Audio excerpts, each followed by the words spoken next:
அப்படியே நாம் எல்லாரும் ஒரு நிமிடம் கண்களை மூடி இயேசுவை மாத்திரம் நம்முடைய இருதயத்தில் நோக்கி, இயேசுவே என்னோடு பேசும், இயேசுவே எனக்கு ஒரு அற்புதம் செய்யும் என்று கருத்தாய் நாம் செபிக்கலாம். அமைதியா, இது தேவ சமூகம். ஆண்டவர் இயேசு நம் மத்தியில் இருக்கிறார். அவருடைய பாதபடியில் நாம் வந்திருக்கிறோம். அவருடைய கண்கள் இந்த எல்லை முழுவதிலும் உலாவிக் கொண்டிருக்கிறார். இங்கு இருக்கிற ஒவ்வொருவரையும் இயேசு கவனித்துக் கொண்டிருக்கிறார். அவருடைய பிரசன்னம் இந்த இடத்தை சூழ்ந்திருக்கிறார். இயேசு உங்கள் மத்தியிலே வந்திருக்கிறார். இயேசுவே என்னோடு பேசும், இயேசுவே எனக்கு ஒரு அற்புதம் செய்யும் என்று கேளுங்கள். தகப்பனே, உம்முடைய பிரசன்னத்திற்காக நாங்கள் உம்மை துதிக்கிறோம். உம்முடைய பாதபடியில் நாங்கள் கூடி வந்திருக்கிறபடியால் எங்கள் மத்தியில் நீர் வந்திருக்கிறதற்காக உமக்கு ஸ்தோத்திரம். இந்த பிள்ளைகள் உம்மை தேடி வந்திருக்கிறார்கள். ஒரு அற்புதத்தை எதிர்பார்த்து வந்திருக்கிறார்கள். இன்னைக்கு ஒவ்வொருவருக்கும் அற்புதம் செய்து அவர்களை மகிழ பண்ணும். இயேசு கிறிஸ்துவின் நாமத்தில் ஜெபிக்கிறோம் பிதாவே, ஆமென். வேத புஸ்தகத்தில் பரிசுத்த லூக்கா எழுதின சுவிசேஷம் 19ஆம் அதிகாரம், லூக்கா எழுதின சுவிசேஷம் 19ஆம் அதிகாரம் முதல் 3 வசனங்களை வாசிக்க கேட்போம். வேத புஸ்தகத்தில் லூக்கா 19ஆம் அதிகாரம் முதல் 3 வசனங்கள். அவர் எரிகோவில் பிரவேசித்து அதன் வழியாக நடந்து போகையில் ஆயக்காரருக்கு தலைவனும் ஐஸ்வர்யவானுமாயிருந்த சகேயு என்னப்பட்ட ஒரு மனுஷன் இயேசு எப்படிப்பட்டவரோ என்று அவரை பார்க்க வகை தேடினான். அவன் குள்ளனானபடியால் ஜனக்கூட்டத்தில் அவரை காணக்கூடாமல் அவர் போகும் வழியில் முன்னாக ஓடி அவரை பார்க்கும்படி ஒரு காட்டத்தி மரத்தில் ஏறினான். இயேசு எரிகோ என்ற பட்டணத்தின் வழியாக கடந்து போனார். எருசலேமுக்கு போகிற வழியில் எரிகோ என்ற ஒரு பட்டணம் இருக்கிறது. இன்றைக்கும் அந்த பட்டணம் இருக்கிறது. இன்றைக்கும் அந்த பட்டணத்திற்கு பெயர் எரிகோ என்றுதான் பெயர். அந்த பட்டணத்தின் வழியாக இயேசு நடந்து போகும் பொழுது அங்கே நடந்த ஒரு சம்பவம் தான் இந்த பகுதியில் எழுதப்பட்டிருக்கிறது. அந்த பட்டணத்தில் ஒரு மனிதன் இருந்தான். அவனுடைய பெயர் சகேயு என்பது. அந்த மனிதனை குறித்து வேதம் சொல்லுகிறது, அவன் ஆயக்காரருக்கு தலைவனும் ஐஸ்வர்யவானுமாக இருந்தான். பெரிய பணக்காரன், அந்த ஊரிலேயே பெரிய செல்வந்தனாக இருந்திருக்க வேண்டும். அதனால்தான் ஐஸ்வர்யவான், பெரிய பணக்காரன் என்று வேதம் சொல்லுகிறார். அந்த எரிகோ பட்டணத்தில் பெரிய பணக்காரன். அது மாத்திரமல்ல, ஆயக்காரருக்கு தலைவன், அதாவது வசூலிக்கக்கூடிய அதிகாரிகளுக்கு தலைவனாக, சீஃப் டாக்ஸ் கலெக்டர், அவ்வளோ பெரிய பதவியில் அவன் இருந்தான். அவனுக்கு பெரிய பதவியும் இருந்தது, நிறைய பணமும் இருந்தது. இந்த உலகத்தில் மனுஷர்கள் தேடுவது எதை? நல்ல பதவி இருக்கணும், பணம் இருக்கணும், இருந்துட்டால் சந்தோஷமாக இருக்கலாம் என்று மனிதன் நினைக்கிறான். பண கஷ்டத்தில் இருக்கிறவங்க, நம்ம தான் கஷ்டப்படுகிறோம், நமக்கு தான் ஒரு சமாதான நிம்மதி இல்லை, பணம் இருந்தால் ரொம்ப சந்தோஷமாக இருக்கலாம். அதுவும் ஒரு பதவி இருந்துட்டா, எம்எல்ஏ ஆயிட்டா, மினிஸ்டர் ஆயிட்டா, ஒரு பதவி வந்துட்டா ரொம்ப சந்தோஷமாக இருக்கலாமே. உலகத்தில் அப்படிப்பட்ட சில மனிதர்களை பார்க்கும் பொழுது நமக்கும் அப்படி ஒரு ஆசை வருகிறது.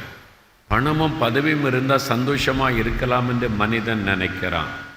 ஆனால் இந்த சகேயு என்ற மனிதனுக்கு பணமும் இருந்தது, பெரிய பதவியும் இருந்தது, ஆனால் நிம்மதி இல்லை, சமாதானம் இல்லை.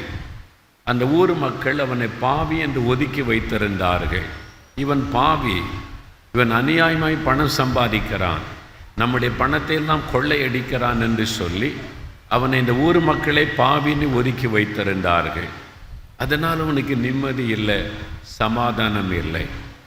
ஒரு மனிதனுக்கு பணம் சமாதானத்தை கொடுக்க முடியாது, பதவி சமாதானத்தை கொடுக்க முடியாது.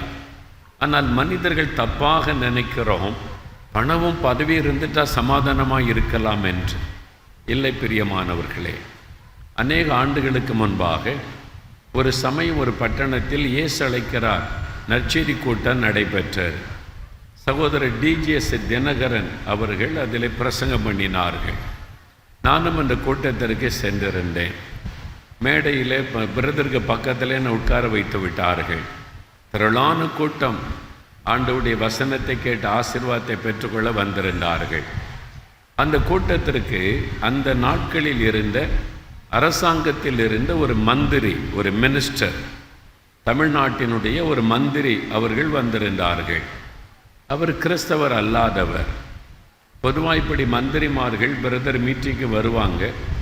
ஆரம்பத்தில் அவங்களுக்காக பிரதர் ஒரு ஜெபம் பண்ணின உடனே எழுப்பி போயிடுவாங்க. 5-10 நிமிஷம்தான் இருப்பாங்க. நாங்கள் ரொம்ப பிஸி, அதனால் உடனே போய்விடுகிறோம் என்று போய்விடுவார்கள். அப்படி நான் பல கூட்டத்தில் பார்த்திருக்கிறேன். ஆனால் இந்த அமைச்சர் போகவே இல்லை. ஆரம்பத்தில் வந்தவர் எனக்கு பக்கத்தில் தான் அவர் உட்கார்ந்திருந்தார். பிரசங்கத்தை ரொம்ப கவனமாய் கேட்டார். சகோதரர் பிரசங்கம் பண்ண கவனமாய் கேட்டு கொண்டிருந்தார். கூட்டம் முடியும் வரைக்கும் 1.5 மணி நேரம், கடைசி ஜெபம் முடியும் வரைக்கும் அங்கே இருந்தார். இந்த ஜெபத்திலலாம் அப்படியே பங்கு பெற்றார். அந்த சமயத்தில் அவரின் பக்கத்தில் இருந்ததுனால என்னோடு அவர் பேசினார். பேசும் பொழுது அவர் சொன்னார், பதவி இருக்குது, பணம் இருக்குது, நிம்மதி தான் இல்லை. இந்த மாதிரி கூட்டத்துக்கு வந்தால் கொஞ்ச நேரம் நிம்மதியாக சமாதானமாக இருக்கலான்னு தான் நான் உட்கார்ந்துருக்கிறேன் என்பதாய் சொன்னார். ஒரு மந்திரி எவ்வளோ கோடி எவ்வளோ லட்சம் பணம் சம்பாதிக்கக்கூடியவர், பதவி இருக்கிறது, அவருக்கு புகழ் இருக்கிறது, தொண்டர்கள் இருக்கிறாங்க, அவரை சுற்றி கூச்சல் போடுவதற்கு ஆயிரக்கணக்கான தொண்டர்கள் இருக்கிறாங்க. ஆனால் அவர் சொன்னது நிம்மதி தான் இல்லை. பணம் இருக்குது, எல்லாம் இருக்குது, நிம்மதி இல்லை, சமாதானம் இல்லை. இந்த பிரசங்கத்தை கேட்கும் போதாவது கொஞ்சம் நிம்மதியாக இருக்கிறது, ஆகவே தான் உட்கார்ந்திருக்கிறேன் என்று சொன்னார். இதுதான் உண்மை. இந்த உலகத்தில் பதவியில் இருக்கிறவங்க கூட வெளியில் சந்தோஷமாக இருப்ப மாதிரி நடிப்பார்கள். ஆனால் தனிமையாக தன்னுடைய படுக்க அறைக்குள்ளே போகும்போது தான் அவளுக்குள்ளே நிம்மதியற்ற நிலைமையை உணருவார்கள். பதவி சமாதானத்தை கொடுக்க முடியாது, பணம் நிம்மதியை கொடுக்க முடியாது. இந்த மனிதனுக்கு ரெண்டும் இருந்தது, அவனுக்குள்ளே சமாதானம் இல்லை. ஆகவே அவனுடைய உள்ளம் சமாதானத்தை தேடினது, உண்மையான ஆசீர்வாதத்தை தேடினது. பதவி ஒரு உண்மையான ஆசீர்வாதம் அல்ல, பதவி ஒரு பணம் ஒரு முழுமையான ஆசீர்வாதம் அல்ல. அவனுடைய உள்ளத்திலே சமாதானத்தை அவனுடைய உள்ளம் தேடினது. அப்பொழுதுதான் இயேசுவை பற்றி அவன் கேள்விப்படுகிறான். இயேசு என்ற ஒருவர் வந்திருக்கிறார், அவர் பாவங்களை மன்னித்து சமாதானம் அருளி செய்கிறார், வியாதியஸ்தரையெல்லாம் குணமாக்குகிறார், அவர் தொட்டா வியாதியெல்லாம் பறந்து போய்விடுகிறது, அவருக்கு முன்னால் பிசாசெல்லாம் நடுங்குது, செத்தவங்களை கூட உயிரோடு எழுப்பி விடுகிறார். இந்த மாதிரி ஒருத்தரை பார்த்ததே இல்லை, அவர் கடவுளே நம்ம மத்தியில் வந்திருக்கிறான்னு சொல்கிறாங்க, இல்லை அவர் ஒரு பெரிய தீர்க்கதரிசின்னு சொல்கிறாங்க. இதெல்லாம் சகையை கேள்விப்பட்டான். அதை கேள்விப்பட்ட பொழுது அவனுக்குள் ஒரு ஆசை எழும்பினார். இந்த இயேசு எப்படிப்பட்டவர், இந்த இயேசு எப்படிப்பட்டவர், நான் அவரை பார்க்க வேண்டும். நிறைய பேர் சொல்கிறாங்க இயேசு இப்படிப்பட்டவர் என்று, நானே அவரை பார்க்க வேண்டும். I want to see Jesus. நான் இயேசுவை பார்க்க வேண்டும், அவர் எப்படிப்பட்டவர் என்பதை நானே பார்த்து அறிய வேண்டும். இவங்கெல்லாம் சொல்கிறாங்க இயேசு அன்பானவர், வல்லமை உள்ளவர், அற்புதம் செய்கிறவர் என்றெல்லாம் சொல்கிறாங்க. ஆனால் அந்த இயேசு எப்படிப்பட்டவர் என்று நானே பார்த்து அறிய வேண்டும் என்ன அவனுக்குள்ள ஒரு ஆசை.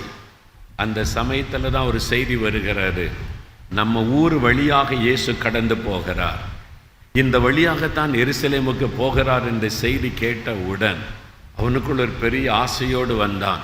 இந்த இயேசுவை நான் எப்படியாவது பார்த்துறணும், அவர் பக்கத்தில் போய் பார்த்துறணும், அவருடைய முகம் எப்படி இருக்கும், அவருடைய கண்கள் எப்படி இருக்கும், அவர் எப்படி நடப்பார், எப்படி பேசுவார், இந்த இயேசுவை நான் பார்க்க வேண்டும் என்ற ஆசை அவனுக்குள் எழும்பினது. ஆனால் இவன் குள்ளமான ஒரு மனுஷன், ரொம்ப ஷார்ட் குட்டையாக இருப்பான். இயேசு கிறிஸ்துவை சுற்றிலும் எப்பொழுதும் ஜனக்கூட்டம். என்னால் இயேசு போகிற இடமெல்லாம் அற்புதம் செய்து கொண்டு வந்ததினால எங்கு போனாலும் ஜனங்கள் திரளாக இயேசுவை சூழ்ந்து கொள்ளுவார்கள். அதனால இயேசு வருகிறார் என்று கேள்விப்பட்ட உடன் அந்த ஊருக்குள்ளே திரளான மக்கள் வந்துட்டாங்க. இயேசு இந்த வழியாய் போகிறார் என்று சொல்லி எல்லா பக்கமும் ஜனக்கூட்டம். அதுக்கு நடுவில் இயேசு நடந்து போகிறார். இவனால் குள்ளனா இருந்ததுனால எட்டி எட்டி பார்க்குறான், இயேசுவை பார்க்க முடியவில்லை. உடனே பார்த்தான், யோசித்தான் என்ன பண்ணலாம் இயேசுவை பார்ப்பதற்கு. முன்னால் ஓடி போனான். ஒரு காட்டத்தி மரம் இருந்தது. இந்த மரத்தில் ஏறி உட்கார்ந்தா இயேசுவை நல்லா பார்க்கலாமே அப்படின்னு சொல்லி தான் ஒரு பெரிய பணக்காரன், பெரிய பதவியில் இருக்கக்கூடியவன் என்பதை கூட மறந்து விட்டான். அந்த மரத்தின் மேலே ஏறி உட்கார்ந்து கொண்டான். இயேசு இந்த வழியாகத்தான் நான் வருவார், நான் பார்த்துறேன் அவரை என்பதாக இயேசுவை பார்க்க மரத்தின் மீது உட்கார்ந்திருந்தான். அவன் மரத்து மேலே உட்கார்ந்திருக்கிறான். இயேசு கீழே நடந்து போய் கொண்டிருக்கிறான். மரத்து மேலே உட்கார்ந்து முகத்தை பார்க்க முடியுமா? தலையை தான் பார்க்க முடியும். தூரத்தில் தான் அவர் பார்க்க முடியும். அது ஜனங்கள் கூட்டமாக இருக்கிறான். ஒன்றும் சரியாக தெரியலையே முகமே. அதுவும் பக்கத்தில் வந்துட்டா தலையை தான் பார்க்க முடியும், முகத்தை எப்படி பார்க்கறது? சகையங்க நாவலோடு இயேசுவை பார்க்கணுமே அவர் முகத்தை பார்க்கணுமே அப்படின்னு தேடி கொண்டிருக்கும்போது இயேசு தன்னை அவனுக்கு வெளிப்படுத்தினார். வேதம் சொல்லுகிறார், இயேசு அவனை அண்ணாந்து பார்த்து அந்த இடத்துல வந்தவுடனே இயேசு நின்று விட்டார். நின்று தன்னுடைய முகத்தை அவனுக்கு காண்பிக்கிறார்.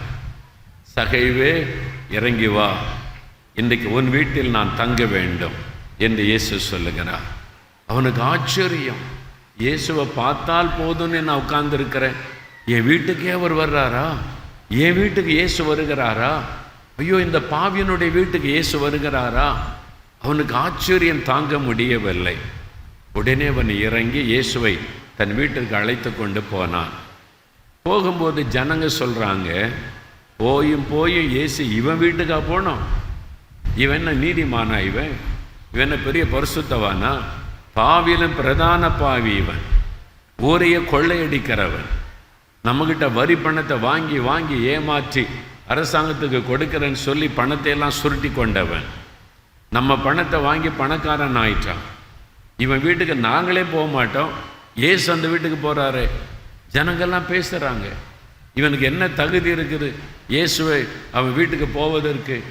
அந்த ஊர் மக்கள்லாம் சொல்கிறாங்க, இவன் பாவி, அவன் வீட்டுக்கு எப்படி இயேசு போகிறார் என்று. இயேசு அமைதியாக போய் கொண்டே இருக்கிறார். இந்த வார்த்தைகளை கேட்ட உடனே சகையு, எல்லாரும் நில்லுங்க என்ன. ஊர் மக்கள்லாம் நிற்கிறாங்க. இயேசு நின்று விட்டார். என்ன சொல்கிறான் பார்க்கலான்னு. சகை சொல்லுகிறான், இயேசுவே, என்னுடைய ஆஸ்திகளில் பாதியை நான் ஏழைகளுக்கு கொடுத்து விடுகிறேன். யாரிடத்திலாவது நான் அநியாயமாக லஞ்சம் வாங்கி இருந்தால், அநியாயமாக நான் சம்பாதித்திருந்தால் 4 மடங்காக திரும்ப கொடுக்குறேன். 1000 ரூபா லஞ்சம் வாங்கினா 4000 திருப்பி கொடுத்துட்றேன். யார் பணமும் எனக்கு வேண்டாம். நான் என்னுடைய சொத்தில் பாதி ஏழைகளுக்கு கொடுத்துட்றேன் அப்படின்னு சொல்லுகிறான். எல்லாரும் ஆச்சரியமாக பார்க்குறாங்க, என்ன இப்படி சொல்லுகிறான்? உண்மையாக சொல்கிறேன் அப்படின்னு நடு ரோட்டில் நின்று சொல்லுகிறான். எப்படி அவனுக்குள்ள இந்த மாற்றம் வந்தது? இயேசு அவனை பார்த்து சொன்னாரா, சகையோ இங்கே வா, பாதி சொத்தை ஏழைகளுக்கு கொடுத்துடணும். நீ யார்கிட்ட லஞ்சம் வாங்கினியோ 4 மடங்காக திருப்பி கொடுக்கணும் அப்படின்னு இயேசு சொன்னாரா? இயேசு சொல்லவே இல்லை. ஆனால் இயேசு தன் வீட்டுக்கு வருகிறார் என்பதை அவன் அறிந்த உடனேயே அவனுக்குள்ள ஒரு மாற்றம் வருகிறது. அதுதான் இயேசு. இயேசு நம்முடைய வாழ்க்கையில் வந்துட்டால் நம்மளை அறியாமலே ஒரு பரிசுத்தம் உண்டாகிவிடும். நம்மளை அறியாமலே பாவத்திலிருந்து ஒரு விடுதலை உண்டாகிவிடும். ஏனென்றால் இயேசு பரிசுத்தமுள்ள ஒரு தேவன். அவர் வரும் பொழுது நம்முடைய வாழ்க்கையில் இருக்கிற பாவங்கள் விலகி பரிசுத்த சிந்தையும் பரிசுத்த நோக்கமும் நம்முடைய உள்ளத்தில் வந்துவிடும். அதைத்தான் இந்த பகுதியிலே நாம் பார்க்கிறோம். அப்பொழுது இயேசு அவனை பார்த்து சொல்லுகிறார், இன்றைக்கு இந்த வீட்டிற்கு ரட்சிப்பு வந்தது என்று ஆண்டவர் சொன்னார். அவனுக்கு சமாதானம், நிம்மதி, ஆசீர்வாதம் அவனுக்கு வந்தது என்று இயேசு அந்த முழு குடும்பத்தையுமே ஆசீர்வதிக்கிறதை வேதத்தில் நாம் பார்க்கிறோம். அதே இயேசு இன்றைக்கு இந்த இடத்தில் வந்திருக்கிறார். அதே இயேசு உங்களை சந்திக்கும்படியாக இங்கே வந்திருக்கிறார். அன்றைக்கு எரிகோவின் வழியாய் கடந்து போய் சகேயுவின் வாழ்க்கையில் இவ்வளவு பெரிய அற்புதத்தை செய்த இயேசு இன்றைக்கு உங்களுக்கு ஒரு அற்புதம் செய்வதற்காக இங்கே வந்திருக்கிறார். அவனுக்குள்ள ஒரு ஆசை இருந்தது, இயேசு எப்படிப்பட்டவர் என்று நான் அறிய வேண்டும். I want to see Jesus. அவர் எப்படிப்பட்டவர், நான் அவரை பார்க்க வேண்டும். இயேசுவை பற்றி எல்லாரும் சொல்லுகிறார்கள், நானே அவரை பார்க்க வேண்டும் என்ற ஒரு ஆவலும் வாஞ்சையும் அவனுக்குள் இருந்தது. இயேசு தன்னை அவனுக்கு வெளிப்படுத்தினார் என்பதை வேதத்தில் பார்க்கிறோம். அந்த சம்பவம் தான் லூக்கா 19ஆம் அதிகாரத்தில் எழுதப்பட்டிருக்கிறது. இந்த இடத்தில் இயேசு தன்னை வெளிப்படுத்தும் போது தான் எப்படிப்பட்ட தேவன் என்பதை சகேயுவுக்கு வெளிப்படுத்தி காண்பித்தார். இன்றைக்கு இயேசு எப்படிப்பட்டவர் என்பதை நீங்கள் அறியும் பொழுது உங்கள் வாழ்க்கையில் அற்புதத்தை நீங்கள் பெற்றுக்கொள்ள முடியும். இன்றைக்கு அவர் எப்படிப்பட்டவர் என்று சில காரியத்தை சொல்லி உங்களுக்காக நான் ஜெபிக்க போகிறேன். முதலாவது வேதம் சொல்லுகிறது, இயேசு அவனை கண்டார். மரத்தின் மீது உட்கார்ந்திருந்த சகேயுவை இயேசு கண்டார். இயேசு அந்த இடத்தில் வந்தவுடன் மரத்தின் மீது ஒரு மனிதன் இருக்கிறான். அவனுடைய பெயர் சகேயு என்பதை இயேசு அறிந்து அவரை நோக்கி பார்த்து, சகேயுவை இறங்கி வா என்று கூப்பிடுகிறார். அவர் காண்கிற ஒரு தேவன், அவர் நம்மை காண்கிற ஒரு தேவன். அல்லேலூயா. அவர் உங்களை காண்கிற ஒரு தேவன், நம்மை பார்க்கிற ஒரு தேவன். வேத புஸ்தகத்தில் ஆதியாகமம் 16ஆம் அதிகாரத்தை நீங்கள் வாசிக்கும் போது, ஆகார் என்ற ஒரு பெண், அவள் ஒரு கர்ப்பஸ்திரி. ஆனால் அவள் இருந்த வீட்டில் அவள் மிகவும் நெருக்கப்பட்டு கொடுமைப்படுத்தப்பட்டபடியால் அவளால் அந்த வீட்டுக்குள்ளே நிம்மதியாக இருக்க முடியவில்லை. நான் எங்காவது போய் பிழைத்து கொள்ளட்டும் என்று வீட்டை விட்டு அவள் வெளியேறினாள். வனாந்தரத்தில் ஓடிக்கொண்டிருந்தாள். எங்கு போவதென்று அவளுக்கு தெரியவில்லை, யாரிடத்தில் போவதென்று தெரியவில்லை. தனக்கு யார் இருக்கிறார்கள், யார் அடைக்கலம் கொடுப்பார்கள், யார் எனக்கு உதவி செய்வார்கள், எனக்கு தெரிந்த வேறு யாரும் எனக்கு இல்லையே, நான் எங்கு போவேன் என்று கலங்கினாள். ஆனால் வனாந்தரத்தில் தனித்தவள் ஓடிக்கொண்டிருந்தாள். அவள் ஒரு கர்ப்பஸ்திரீ. அவளுக்குள்ள ஒரு மனவேதனை, ஒரு துக்கம் அவளை அழித்து கொண்டிருந்தது. திடீரென்று ஒரு சத்தம் கேட்டது, ஆகாரே, எங்கிருந்து வருகிறாய், எங்கே போய்கொண்டிருக்கிறாய்? அவருடைய பெயரை சொல்லி அழைக்கிற ஒரு அன்பான சத்தத்தை கேட்டாள். யாரோ என்னை அழைக்கிறார்கள், யாரோ என்னை பெயர் சொல்லி கூப்பிடுகிறார்கள், பாசத்தோடு அழைக்கிறார்கள் என்று நின்று அங்குமிங்கும் பார்க்கிறாள். ஒருவரையும் காணவில்லை. அது ஒரு வனாந்திரம், ஆள் நடமாட்டமில்லாத ஒரு இடம். அந்த தனிமையான இடத்தில் ஆண்டவர் அவருடைய பெயர் சொல்லி கூப்பிடுகிறார், ஆகாரே என்பதாய். அப்பொழுது அவள் அறிந்து கொண்டாள், வானத்தை பூமி உண்டாக்கின தேவன் என்னை அழைக்கிறார், அவர்தான் என்னை கூப்பிடுகிறார் என்று. அவள் கர்த்தரை நோக்கி பார்த்தபோது ஆண்டவர் சொன்னார், நீ அழாதே, நீ பயப்படாதே, நீ திரும்பி போய் அந்த வீட்டிலேயே தங்கியிரு. நான் உன்னையும் உன் கர்ப்பத்தில் இருக்கிற குழந்தை ஆசீர்வதிப்பேன். என் ஆண்டவர் ஆறுதலான ஒரு வார்த்தை சொன்னார். அவருடைய உள்ளத்தில் இந்த துக்கமெல்லாம் மறைந்து ஒரு பெரிய ஆறுதலும் சந்தோஷமும் வந்தது. அவள் சொன்னாள், என்னை பார்ப்பதற்கு யாருமே இல்லை என்று நினைத்தேன், எனக்கு உதவி செய்வதற்கு யாருமே இல்லை என்று எண்ணினேன். இந்த உலகத்தில் ஒரு அனாதையைப் போல நான் வாழ்கிறேன். என் உணர்வுகளை புரிந்து கொள்ள, என் துக்கத்தை புரிந்து கொள்ள, என் வேதனைகளை புரிந்து கொள்ள யாருமே இல்லை என்பதாக நான் எண்ணினேன். ஆனால் என்னை காண்கிற ஒரு தேவன் இருக்கிறார், என் வேதனைகளை காண்கிற ஒரு தேவன் இருக்கிறார் என்று தன்னோடு பேசின ஆண்டவருக்கு நீர் என்னை காண்கிற தேவன் என்று அவள் பெயரிட்டாள். எனக்கு அன்பானவர்களே, அவர் உங்களுடைய கண்ணீரை காண்கிற தேவன், உங்களுடைய வேதனைகளை காண்கிற ஒரு தேவன், உங்களுடைய உபத்திரவங்களை காண்கிற ஒரு தேவன், நீங்கள் தனிமையாய் அனுபவிக்கிற வேதனைகளின் துக்கத்தை காண்கிற ஒரு தேவன். அவர் இயேசு கிறிஸ்து நம்மை காண்கிற ஒரு தேவனாக தன்னை வெளிப்படுத்தினார். அநேக ஆண்டுகளுக்கு முன்னால் கன்னியாகுமரி மாவட்டத்தில் குளித்துறை என்கிற ஒரு பட்டணம் இருக்கிறது, சிறிய பட்டணம். அங்கே ஒரு கூட்டத்துக்கு நான் அழைக்கப்பட்டு போயிருந்தேன். அந்த ஆலயத்தின் அந்த மைதானத்திலே கூட்டம் நடைபெற்றது. கடைசி நாள் கூட்டம். கூட்டம் ஆரம்பித்து நடந்து கொண்டிருக்கிற சமயம் பெரிய ஒரு மழை பெய்ய ஆரம்பித்தது. அந்த மழை பெரிய ஒரு மழையாக கொட்டி தீர்த்தது என்று சொல்லலாம். மழை வந்த உடனே ஜனங்கள்லாம் நனைந்து விட்டார்கள். வேகமாய் மழை திரளாய் பெய்து கொண்டு இருக்கிறார். நான் கொஞ்ச நேரம் தான் பிரசங்கம் பண்ணேன், ஒரு 15 நிமிஷம். அதன் பிறகு ஆவியானவர் சொன்னார், ஜனங்களுக்காக ஜெபம் பண்ணு, அவங்களை ஜெபம் பண்ணி ஆசீர்வதித்து அனுப்பு என்பதாய். நான் சொன்ன எல்லாரும் எழுந்திருக்கலாம், இப்போ ஜெபிக்க போகிறோம் என்று சொன்னவுடன் நனைந்து கொண்டே மக்கள் நின்றார்கள். யாரும் போகவில்லை. கர்த்தருடைய ஆசீர்வாதத்தை பெற்றுக்கொள்ள வேண்டும் என்று நனைந்து கொண்டே நின்றார்கள். நான் அவர்களுக்காக ஜெபம் பண்ணி கொண்டிருக்கும் பொழுது ஆண்டவர் என் கண்களுக்கு முன்பாக ஒருவரை நிறுத்தினார். தெளிவாக என் கண்ணுக்கு முன்னால் ஒரு நபரை நிறுத்தினார். அப்பொழுது ஆண்டவர் சொன்னார், நீ பார், இந்த கூட்டத்தின் பின்பகுதியில் தூரமாய் இருட்டான ஒரு பகுதியில் ஒரு மரத்துக்கு அடியில் ஒரு மனிதன் நின்று கொண்டிருக்கிறார். அப்படியே மழை பெய்து கொண்டிருக்கிறது.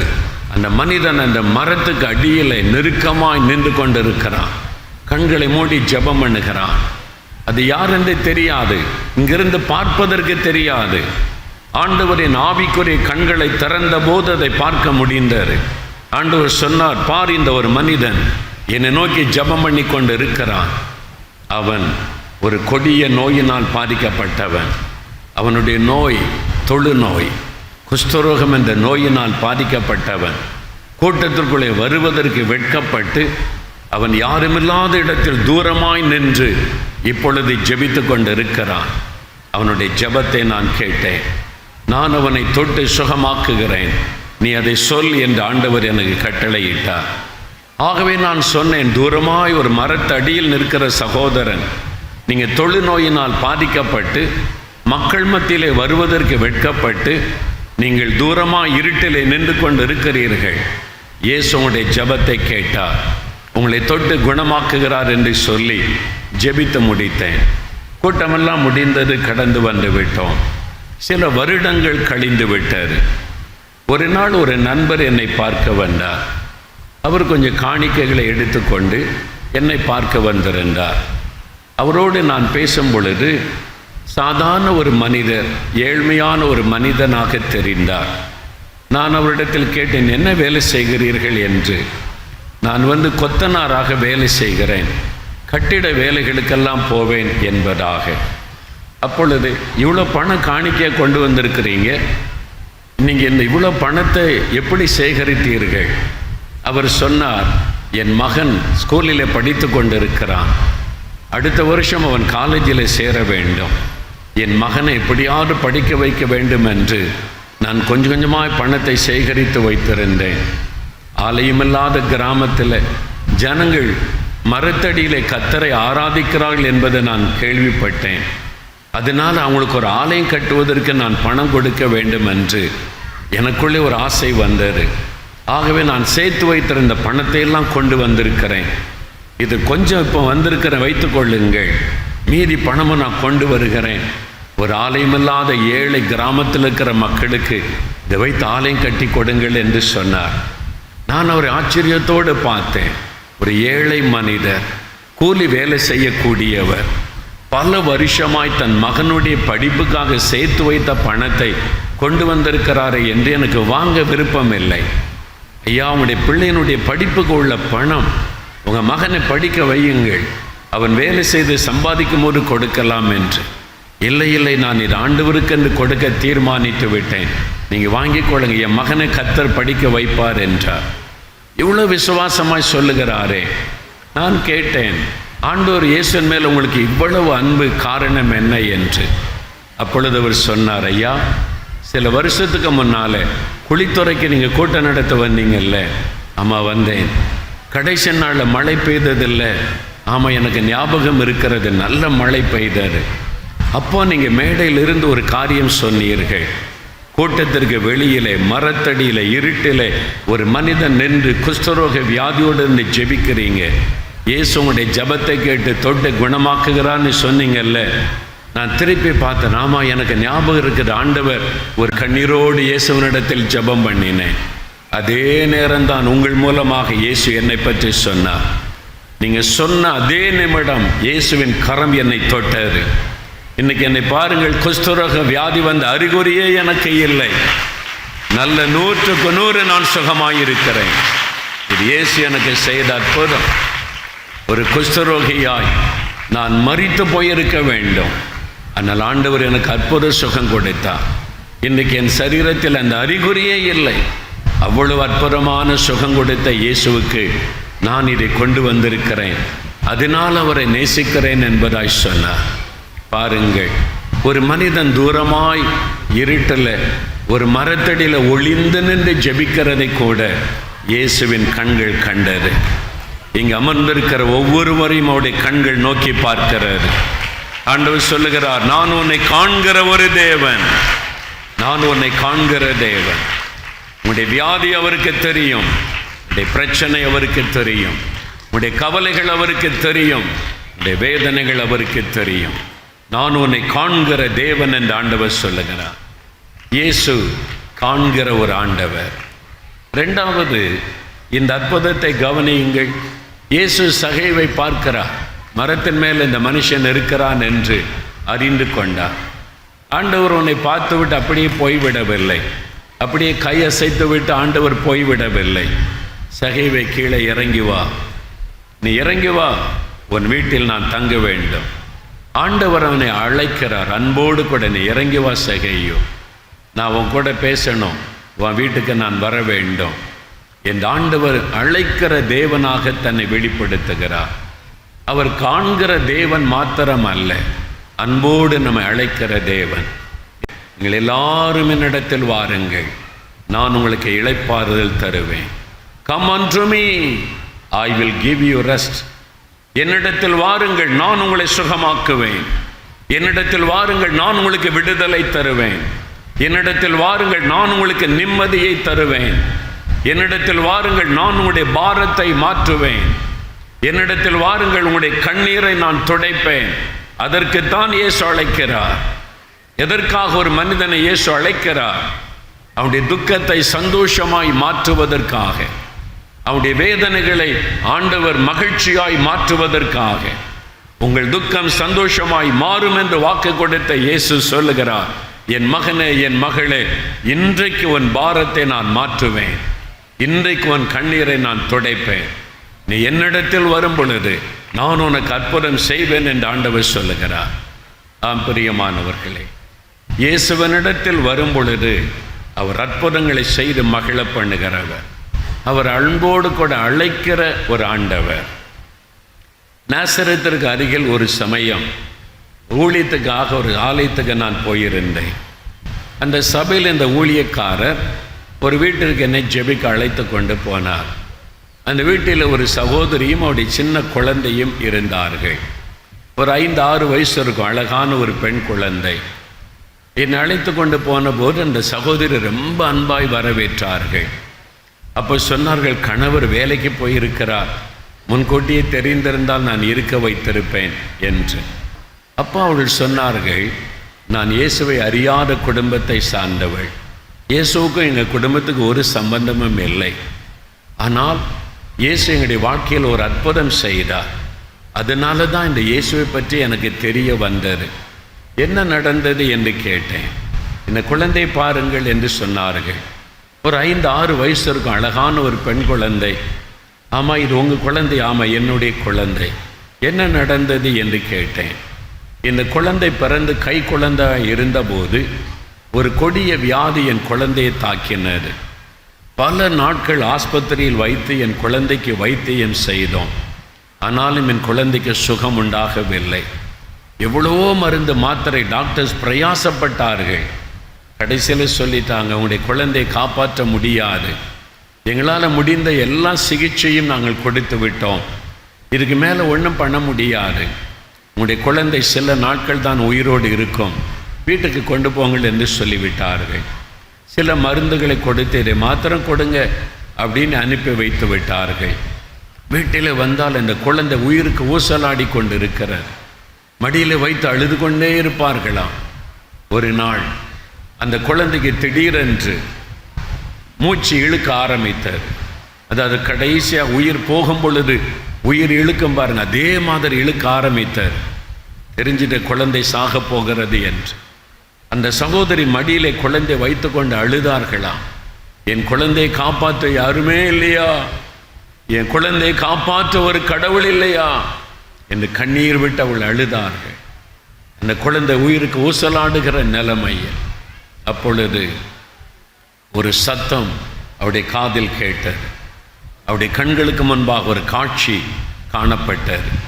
பிரகாசமான ஒரு வெளிச்சத்தை பார்த்தாங்க. என்னுடைய கண் முன்னால் ஒரு வெளிச்சம் தெரிகிறதே என்றதை உற்று கவனித்த போது அந்த பிரகாசமான வெளிச்சத்துக்கு நடுவில் ஒரு சிலுவை ஒன்று காணப்பட்டது. அதிலிருந்து ஒரு சத்தம் ஒன்று வந்தது. என்னிடத்தில் வா, உன் குழந்தையை நான் குணமாக்குவேன். Come unto me, I will heal your child. நீ என்னிடத்தில் வா, உன் குழந்தையை நான் குணமாக்குவேன். அந்த சத்தம் கேட்ட உடனே அந்த சகோதரி குழந்தை தூக்கிக்கிட்டு எழும்பினார்கள். யாரோ என் குழந்தை காப்பாற்றுவேன்னு சொல்றாங்க, யாரோ என் குழந்தை குணமாக்குவேன்னு சொல்றாங்க. பக்கத்து வீட்டுக்கு ஓடினார்கள். அவர்களும் கிறிஸ்தவர்கள் அல்லாத இந்துக்கள் தான். அவங்க போய் சொன்னாங்க, நான் இது மாதிரி அழுது கொண்டு இருந்தேன், ஒரு வெளிச்சத்தை பார்த்தேன், அதில் சிலுவை காட்சி தெரிந்தது, ஒரு சத்தம் கேட்டது, என்னிடத்தில் வா, உன் குழந்தை குணமாக்குவேன் என்று சத்தம் கேட்டது. அப்படி கேட்ட உடனே அவங்க சொன்னாங்க, சிலுவை என்றால் கிறிஸ்தவங்க தான் அதை வச்சிருக்கிறாங்க. அப்போ கிறிஸ்தவனுடைய கடவுள் இயேசு தான் உன்னை அழைச்சிருக்க வேண்டும், நீ போ, இயேசுகிட்ட போ, உன் குழந்தைக்கு சுகம் கிடைக்கும். அவங்க சொன்னாங்க, எங்கே போகிறது இயேசுகிட்ட? பக்கத்து கிராமத்தில் தான் ஒரு கிறிஸ்தவ ஆலயம் இருக்கிறார். அவங்க கிராமத்தில் கிறிஸ்தவ ஆலயம் கூட கிடையாது. பக்கத்து கிராமத்தில் ஒரு கிறிஸ்தவங்க ஆலயம் இருக்கிறாரு, நீ அங்கே போ, அங்கே போனால் ஏதாவது நடக்கும் என்று சொல்லி உயிருக்கு ஊசலாடி கொண்டிருக்கிற குழந்தையை தூக்கி கொண்ட அந்த சகோதரி ஓடினார்கள். தூரத்தில் இந்த ஆலயம் தெரிந்தது. அது ஒரு ஞாயிற்றுக்கிழமை காலை நேரம். அவங்க ஓடி வந்த பொழுது ஆலய ஆராதனை முடிந்து ஜனங்கள் எல்லாம் வீட்டுக்கு போய் கொண்டிருந்தார்கள். அந்த ஆலயத்தின் மண்டபத்தில் நீண்ட அங்கி தரித்த போதகர் நின்று கொண்டிருந்தார். இவங்களுக்கு தெரிஞ்சிட்டு இவர் தான் இந்த கிறிஸ்தவ ஊழியக்காரர் என்று அந்த சகோதரி கண்டுபிடித்ததுனால ஓடி போய் அவர் கையில் குழந்தை கொடுத்தாங்க. ஐயா, என் குழந்தையை காப்பாற்றுங்க, என் குழந்தையை காப்பாற்றுங்கன்னு கையில் கொடுத்துட்டாங்க. இந்த போதகர் கையில் வாங்கின பிறகு பார்க்கிறார், உயிர் ஊசலாடுது, குழந்தை சாக கிடக்கிறாரு. அவர் கேட்டார், இங்கேயே கொண்டு வந்தம்மா, ஆஸ்பத்திரி கொண்டு போயிருக்கலாமே. அந்த அம்மா சொன்னாங்க, எல்லா ஆஸ்பத்திரியும் காமிச்சிட்டேன், டாக்டர்ஸ் உன் குழந்தை பிழைக்காதுன்னு சொல்லிட்டாங்க. ஆனால் நான் அழுது கொண்டிருந்த போது இப்படி ஒரு சத்தம் கேட்டது, என்னிடத்தில் வா, உன் குழந்தையை நான் குணமாக்குவேன் என்று இயேசு அழைத்தார். கிறிஸ்தவங்க கடவுள் இயேசுன்னு சொன்னாங்க, அவர் தான் சிலுவையில் மரித்தவர்னு சொன்னாங்க. அதான் நான் வந்திருக்கிறேன், என் குழந்தையை காப்பாற்றுங்க, என் குழந்தையை காப்பாற்றுங்கன்னு சொன்னார்கள். அப்போ அந்த போதகர் விளங்கி கொண்டார், ஆண்டவர் இயேசு அந்த மகளை அழைத்திருக்கிறார் என்று. அந்த குழந்தை கையில் எடுத்து இயேசுவை நோக்கி, ஆண்டவரே, உம்மை தேடி வந்திருக்கிற மகள், கண்ணீரோடு வந்திருக்கிற மகள், உயிர் ஊசலாடுகிற இந்த குழந்தை தூக்கி கொண்டு உம்முடைய சமூகத்தில் வந்திருக்கிற இந்த மகளுக்கு அற்புதம் செய்யும் என்று ஒரு ஜெபம் செய்து அந்த குழந்தை தாய் கையில கொடுத்தார். அந்த குழந்தை சுகமடைய ஆரம்பித்தார். அந்த நிமிஷத்தில் அந்த குழந்தையினுடைய மரண கட்டு மாறினது, வியாதி மறைந்த அற்புத சுகம். அந்த சகோதரி சொன்னாங்க, ஐயா, அதான் இந்த குழந்தை செத்து போயிரோன்னு மருத்துவர்கள் சொன்னார்கள். இயேசு என் குழந்தைக்கு ஒரு புதிய வாழ்க்கை கொடுத்திருக்கிறார். நான் இயேசுகிட்ட வந்தேன், என் குழந்தை அவர் குணமாக்கினார் என்று. எனக்கு அன்பானவர்களே, அதே இயேசு தான் உங்களை பார்த்து சொல்லுகிறார், என்னிடத்தில் வா, நான் உனக்கு அற்புதம் செய்வேன், நான் உன்னை குணமாக்குவேன், நான் உனக்கு விடுதலை தருவேன் என்று ஆண்டவர் உங்களுக்கு வாக்கு கொடுக்கிறார். அவர் அழைக்கிற ஒரு தேவன், யாரையும் அவர் புறம்பே தள்ள மாட்டார்.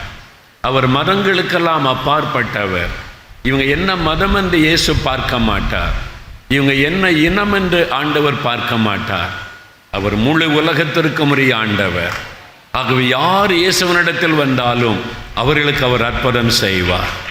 யார் இயேசுவே என்று கூப்பிட்டாலும் அவர்களுக்கு விடுதலை தருவார். இன்றைக்கு உங்களுக்கு அவர் அற்புதம் செய்ய போகிறார். இன்றைக்கு இந்த இடத்தில் உங்களுக்கு ஒரு விடுதலை தரப்போகிறார். இந்த நோய்களை மாற்றி ஒரு அற்புதமான சுகத்தை இயேசு உங்களுக்கு தரப்போகிறார்.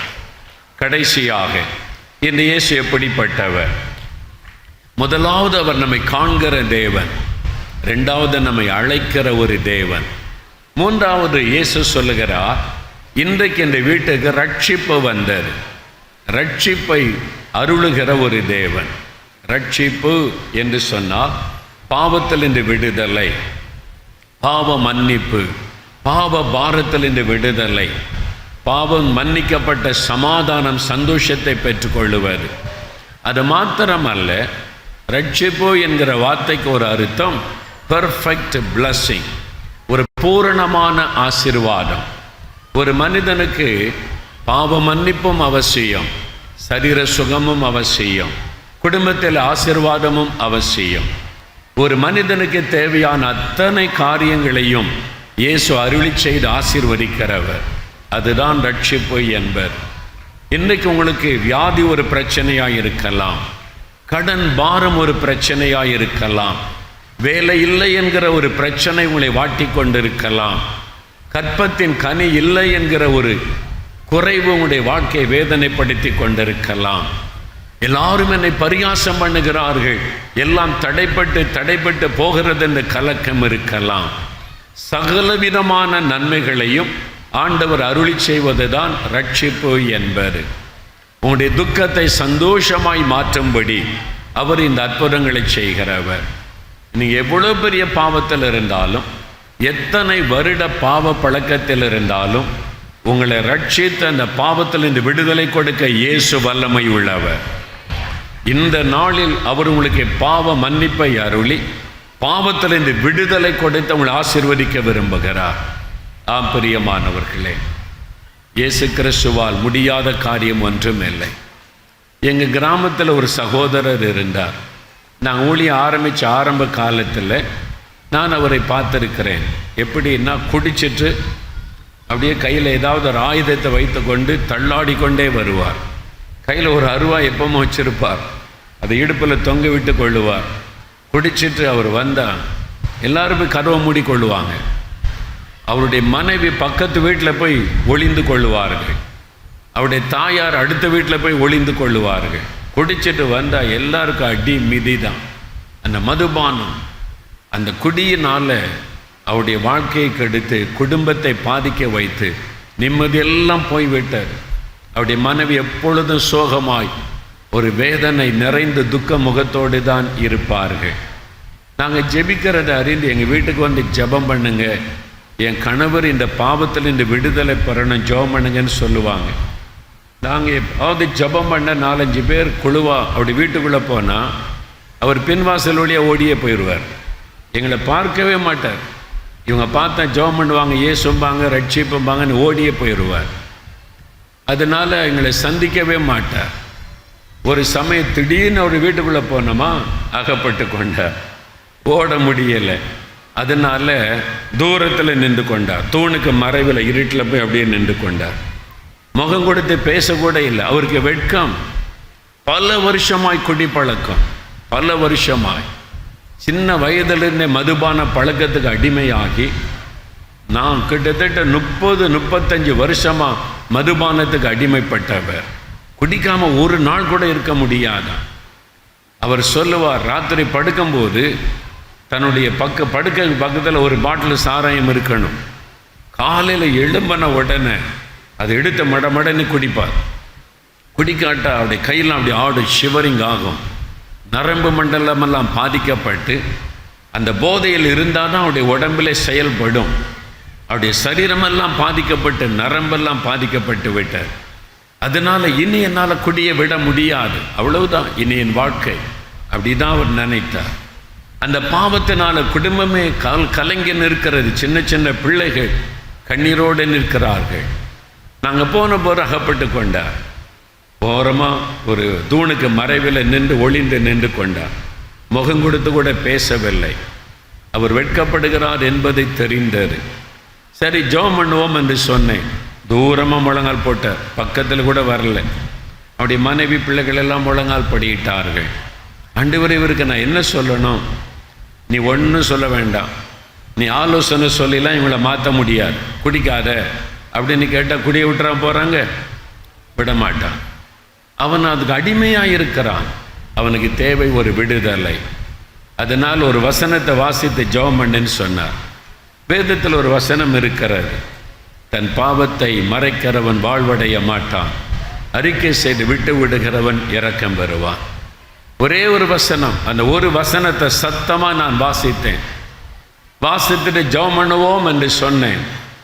அவர் பாருங்க, சின்ன பிள்ளை மாதிரி அழுகிறார், ஏங்கி ஏங்கி அழுகிறார். ஐயோ, நான் பாவியான மனிதன், இயேசுவே என் பாவங்களை மன்னியும், எனக்கு இந்த பாவத்தில் இந்த விடுதலை தாரும் என்று சிறு பிள்ளையை போல அழுதார். கண்ணீர் விட்டு அவர் அழுதார், அவர் சத்தமிட்டு அவர் அழுதார்.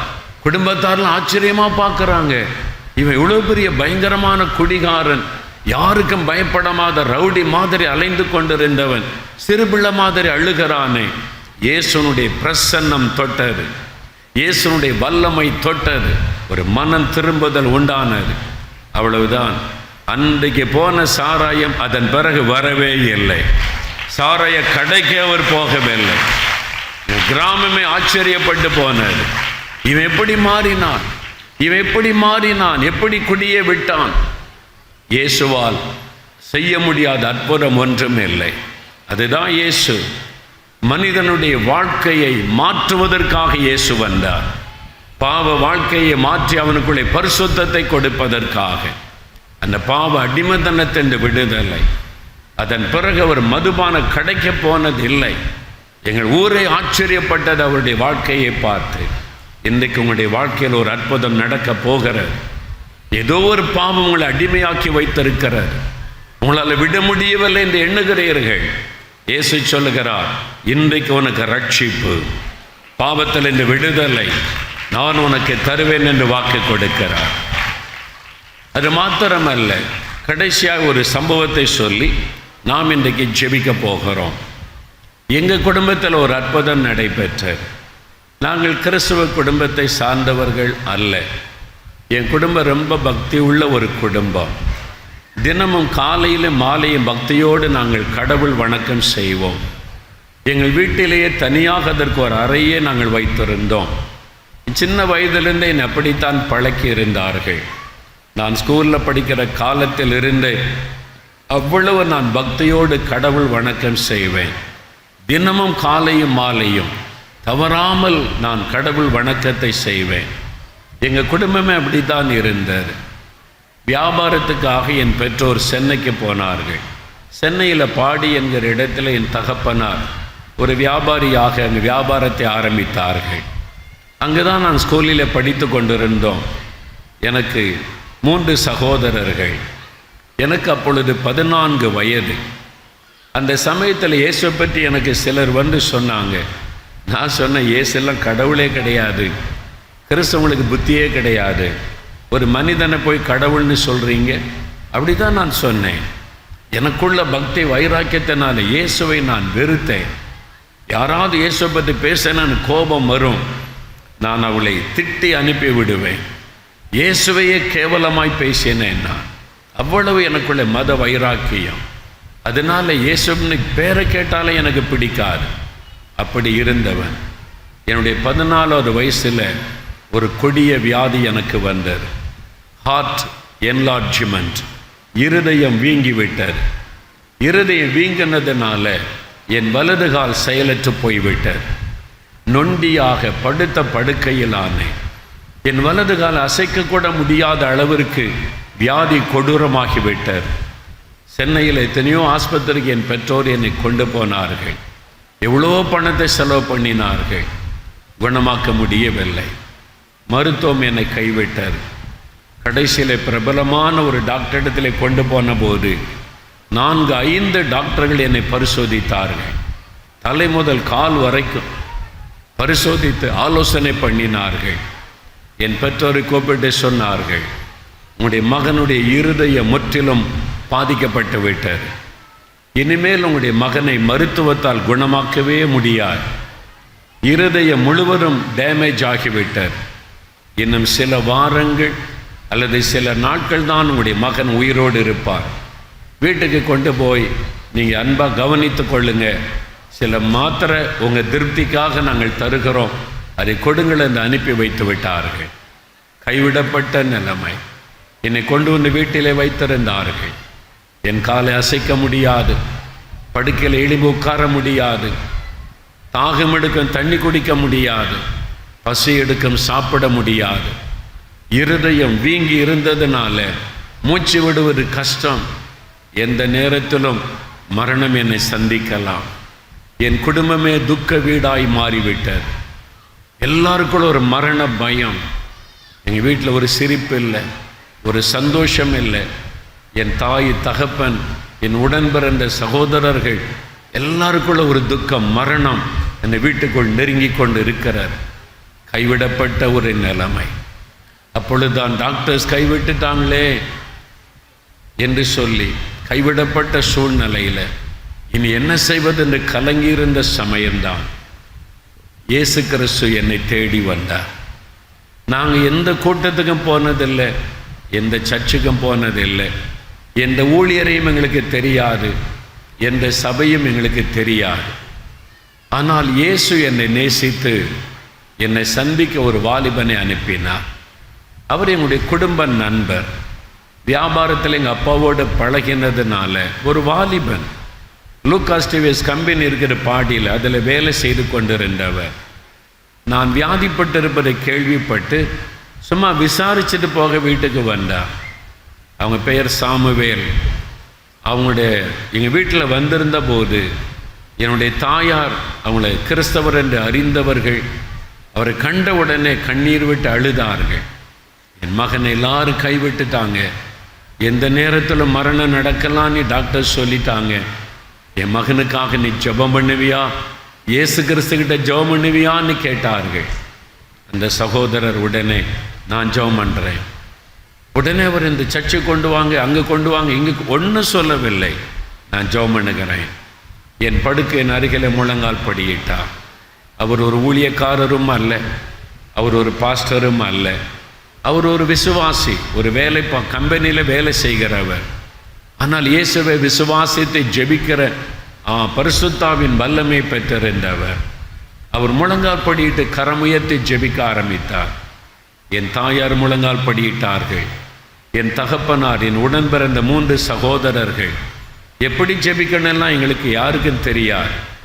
எங்களுடைய தாயார் மாத்திரம் இயேசுவே இயேசுவே அந்த பெயரை சொல்லி அழுது கூப்பிட்டார்கள். என் மகனுக்கு உதவி செய்யுங்க, என் மகனுக்கு இறக்க செய்யுங்க. அப்போ கூட நான் இயேசுவை நம்பவில்லை.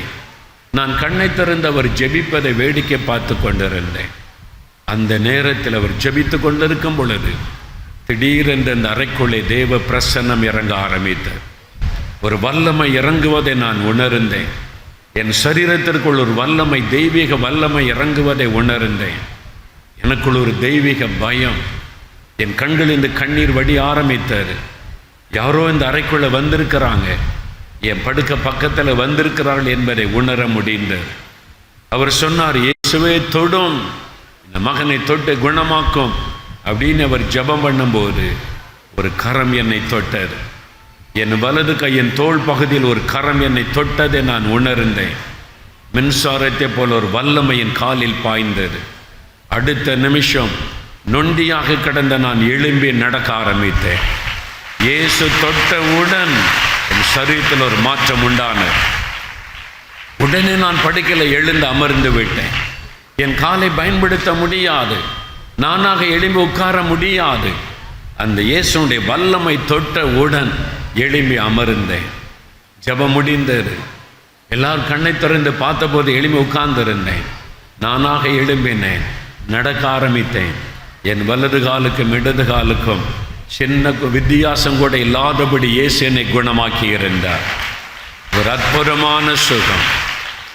வீங்கியிருந்த இருதயம், பல்ஜாகி இருந்த இருதயம் நார்மலாய் மாறிவிட்டது. 2 அற்புதத்தை அன்றைக்கு இயேசு செய்தார். வீங்கியிருந்த இருதய நார்மலாய் மாறினது. செயலற்று போன என் வலது கால் செயல்பட ஆரம்பித்தது. என் குடும்பமே சந்தோஷப்பட்டது. இயேசு எங்கள் வீட்டுக்குள்ளே வந்தார்.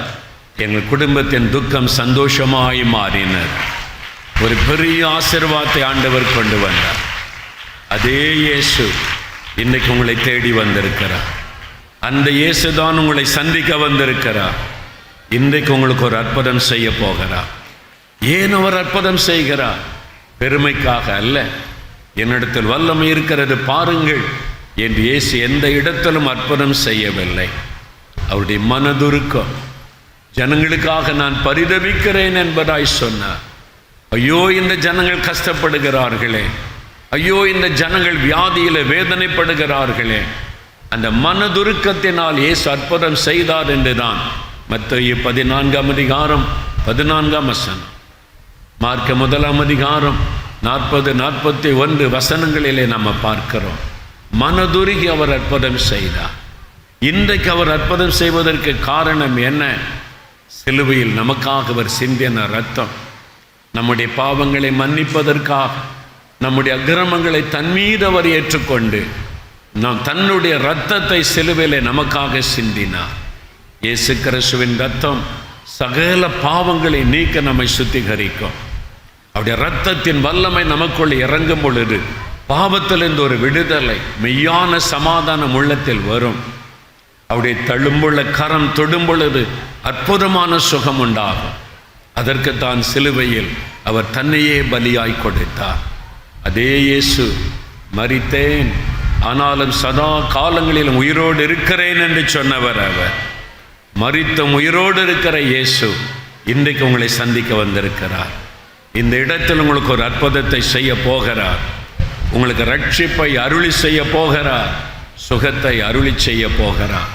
நீங்கள் உண்மையாய் அவரை நோக்கி கூப்பிடும் போது கட்டாயம் அற்புதம் செய்வார். அதற்காக நாம் ஜெபிக்க போகிறோம். யாவரும் ஜெபம் பண்ணுவதற்காக எழுந்து நிற்போம்.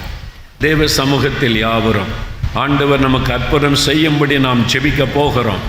தேவ சமூகத்தில் எழுந்து நின்று சில நம்முடைய நேரம் கருத்தாய் நாம் ஜெபிக்க போகிறோம். இதுதான் முக்கியமான ஒரு நேரம். ஆண்டவர் உங்களை தனிப்பட்ட முறையில் தொட்டு அற்புதம் செய்கிற நேரம். இந்த நேரத்தில் இயேசுவை நோக்கி பாருங்கள். தேங்க்யூ ஜீசஸ், உமக்கு நன்றி. யாவரும் பயபக்தியோடு தேவ சமூகத்தில் நிற்க வேண்டும். என்னை கவனிங்க, ஒரு நிமிடம் எல்லாரும் என்னை நோக்கி பாருங்கள். அவர் உங்களை நேசிக்கிறபடியால், உங்களுக்கு அற்புதம் செய்ய விரும்புகிறபடியால் இந்த இடத்தில் உங்களை அழைத்து கொண்டு வந்தார். உங்களுக்கு ஒரு அற்புதம் தேவை, உங்களுக்கு ஒரு விடுதலை தேவை, உங்களுக்கு ஒரு சுகம் தேவை. அதுக்கு தான் ஆண்டவர் இந்த கூட்டத்துக்கு அழைத்து கொண்டு வந்தார். அன்றைக்கு தன்னை வெளிப்படுத்தின அந்த இயேசு உங்கள் மத்தியிலே தன்னை வெளிப்படுத்த வந்திருக்கிறார். நீங்கள் விசுவாசத்தோடு இயேசுவே கூப்பிடும் போது இன்றைக்கு அவர் உங்களுக்கு அற்புதம் செய்து உங்களை மகிழ பண்ண போகிறார். நீங்கள் விடுதலை பெற்றுக்கொள்ள போறீங்க, சுகத்தை பெற்றுக்கொள்ள போறீங்க. என்றால் 2 பேர் 3 பேர் நாமத்தினால் எங்கு கூடினாலும் அங்கே நான் இருக்கிறேன் என்று இயேசு வாக்கு கொடுத்திருக்கிறார். இந்த இடத்தில் அவர் இருக்கிறார். ஒவ்வொரு காரியமாய் நான் ஜெபிக்க போகிறேன். முதலாவது, ஐயா, நான் பாவத்தில் இருக்கிறேன், எனக்கு பாவ மன்னிப்பு வேணும், பாவத்திலேருந்து எனக்கு ஒரு விடுதலை வேணும். நிம்மதியே இல்லை, சமாதானமே இல்லை, இந்த மதுபானத்தை விட முடியல, போதை வஸ்துகளை விட முடியலை, இந்த பெருமை, கோபம், எரிச்சல், வைராக்கியம், பகைகள், சண்டைகள், பண ஆசைகள், இந்த பாவெல்லாம் என்னை வாட்டி வதைக்கிறது. பாவம்னு தெரிந்தால் கூட என்னால் விட முடியலை. எனக்கு ஒரு விடுதலை வேணும், ஒரு நிம்மதி வேணும், சமாதானம் வேண்டும் என்று விரும்புகிறவளுக்காய் முதலாவது நான் ஜெபிக்க போகிறேன். அப்படியே கண்களை மூடி இயேசுவை இருதயத்தில் நோக்கி பாருங்கள். யாரும் மேடையில் இருக்கிற ஊழியக்காரனை அல்ல, அருகில் இருக்கிற மனிதர்களை அல்ல, இயேசுவை நோக்கி பாருங்கள். இந்த இயேசு உங்களை நேசிக்கிறபடியால் உங்களை ஆசீர்வதிப்பதற்காய் வந்திருக்கிறார். ஐயா, எனக்கு சமாதானம் வேண்டும், பாவத்திலிருந்து ஒரு விடுதலை வேண்டும். இயேசு எப்படிப்பட்டவர் என்பதை நான் அறிந்து கொண்டேன். எனக்காக சிந்தினவுடைய இரத்தத்தின் வல்லமை என்னை கழுவி சுத்திகரிக்க வேண்டும். எனக்கு ஒரு ஆத்ம அமைதி வேணும், நிம்மதி இல்லாமல் தவிக்கிறேன், எனக்கு ஒரு விடுதலை வேண்டும். அப்படி சொல்றவங்களுக்காக முதலாவது ஜெபிக்க போகிறேன். இந்த இயேசு அவர் கொடுக்கிற ரட்சிப்பு எனக்கு வேண்டும். அப்படி சொல்றவங்க வலது கரத்தை உயர்த்தலாம். நிற்கிற இடங்களில் முதலாக இதுவரை இந்த அனுபவத்தை நான் பெறவில்லை, அந்த ரட்சிப்பை நான் பெற்றுக்கொள்ளவில்லை. இன்றைக்கு அந்த ரட்சிப்பின் அனுபவம் எனக்கு வேண்டும். எனக்கு ஒரு நிம்மதியான வாழ்க்கை வேணும், சமாதானம் வேண்டும், பாவத்திலிருந்து ஒரு விடுதலை, பாவ மன்னிப்பை எனக்கு வேண்டும் என்று விரும்புகிறவர்கள் வலது கரம் உயர்த்துங்கள். உங்களுக்காய் முதலாவது ஜெபிக்க போகிறேன். உடைய வலது கரத்தை இருதயத்தின் மீது வைத்துக் கொள்ளுங்கள். உடைய வலது கரத்தை அப்படியே இருதயத்தின் மீது வைத்து ஒரு 2 நிமிடம் ஜெபிக்கணும். இயேசுவே, என் பாவங்களை மன்னியும். இயேசுவே, உம்முடைய இரத்தத்தினால் என் இருதயத்தை கழுவும். இயேசுவே, எனக்கு இந்த பாவத்தில் இந்த விடுதலை தாரும். இயேசு கிறிஸ்துவின் இரத்தம் சகல பாவங்களை நீக்கி சுத்திகரிக்கும் என்ற வார்த்தை நான் விசுவாசிக்கிறேன். இயேசுவே, உம்முடைய இரத்தம் என்னை கழுவட்டும். ஜெபம் பண்ணுங்க. 1 நிமிடம் ஜெபம் பண்ணுங்க. வாயை திறந்து ஜெபம் பண்ணுங்க. இயேசுவே, என் உள்ளத்தில் வாரும். இயேசுவே, உம்முடைய இரத்தத்தினால் என் இருதயத்தை கழுவும். இயேசுவே, இந்த பாவத்திலிருந்து எனக்கு ஒரு விடுதலை தாரும் என்று கேட்க கேட்க இயேசுடைய இரத்தத்தின் வல்லமை உங்களுக்குள் இறங்குகிறது. தகப்பனே, யார் யார் இருதயத்தில் கை வைத்து ஜெபிக்கிறார்களோ ஒவ்வொருவருக்காக நான் ஜெபிக்கிறேன். இயேசு கிறிஸ்துவின் இரத்தம் சகல பாவங்களை நீக்கி சுத்திகரிக்கும் என்ற வார்த்தையின்படி இப்பொழுது உம்முடைய இரத்தத்தின் வல்லமை இவர்களுக்குள் இறங்குவதாக. இயேசுவே, என் பாவங்களை மன்னியும், எனக்கு பாவத்தில் இந்த விடுதலை தாரும் என்று யார் யார் ஜெபிக்கிறார்களோ அவர்கள் மீது உம்முடைய இரத்தத்தின் வல்லமை இறங்குவதாக. உம்முடைய இரத்தத்தின் வல்லமை அவர்களுக்குள் பாய்ந்து வருவதாக. இயேசு கிறிஸ்துவின் இரத்தம் சகல பாவங்களை நீக்கி சுத்திகரிக்கும் என்ற வார்த்தையின்படி இவர்களை கழுவி சுத்திகரிப்பீராக. பாவத்தின் வல்லமையில் இருந்து விடுதலை உண்டாவதாக. மதுபானத்தை கொண்டு வருகிற குடிவெறியின் ஆவி இயேசுவின் நாமத்தில் விலகுவதாக.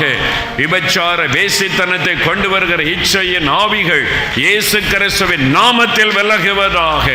ஒரு விடுதலை உண்டாகட்டும். இப்பொழுதே என்னால் இந்த பாவத்தை விட முடியவில்லை, இயேசுவே எனக்கு விடுதலை தாரும் என்று ஜெபிக்கிறார்களே அவர்கள் மீது உம்முடைய வல்லமை இறங்கட்டும். இப்பொழுதே இயேசு கிறிஸ்து விடுதலை ஆக்கினால் மெய்யாகவே விடுதலை ஆவீர்கள் என்ற வார்த்தை நிறைவேறுவதாக. நசரேயனாகிய இயேசுவின் நாமத்தில் பாவத்தின் கட்டுகள் அறுக்கப்படுவதாக. விடுதலை உண்டாவதாக. நீ தொட்டதற்காய் ஸ்தோத்திரம். இயேசுவே, என் உள்ளத்தில் வாரும்னு கேளுங்க. இயேசுவே, என் உள்ளத்தில் வாரும், என்னோடு தங்கி இரும், இனி பாவம் செய்யாதபடி என்னை காத்துக்கொள்ளும். யார் யார் அப்படி ஜெபிக்கிறார்களோ ஆண்டவரே அவர்கள் உம்முடைய கரத்தில் ஒப்பு கொடுக்கிறேன். இன்று முதல் அவர்களை பாதுகாத்து பரிசுத்தத்தின் பாதையிலே வழி நடத்தும்.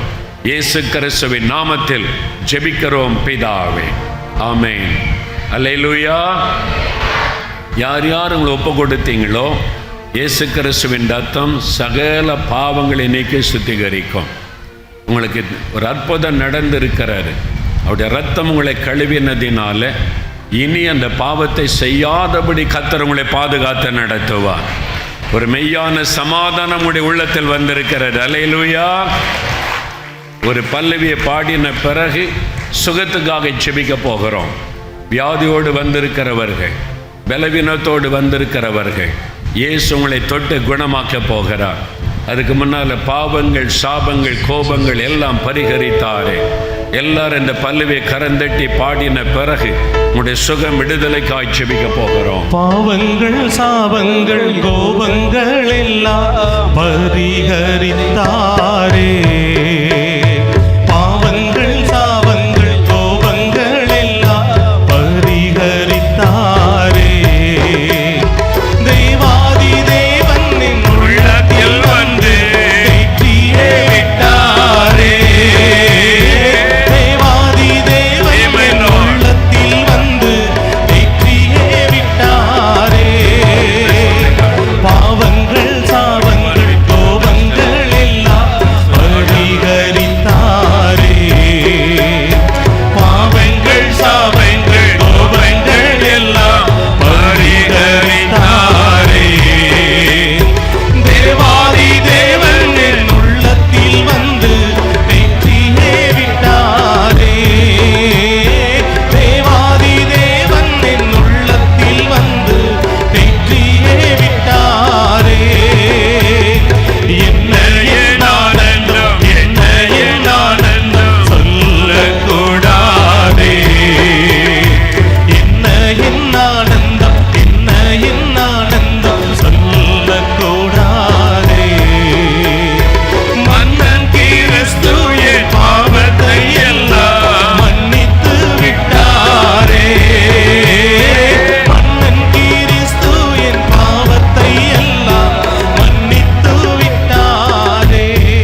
ஜெபிக்கிறதுனால நம் மத்தியிலே மதுரை மேயர் அவர்கள் வந்திருக்கிறார்கள்.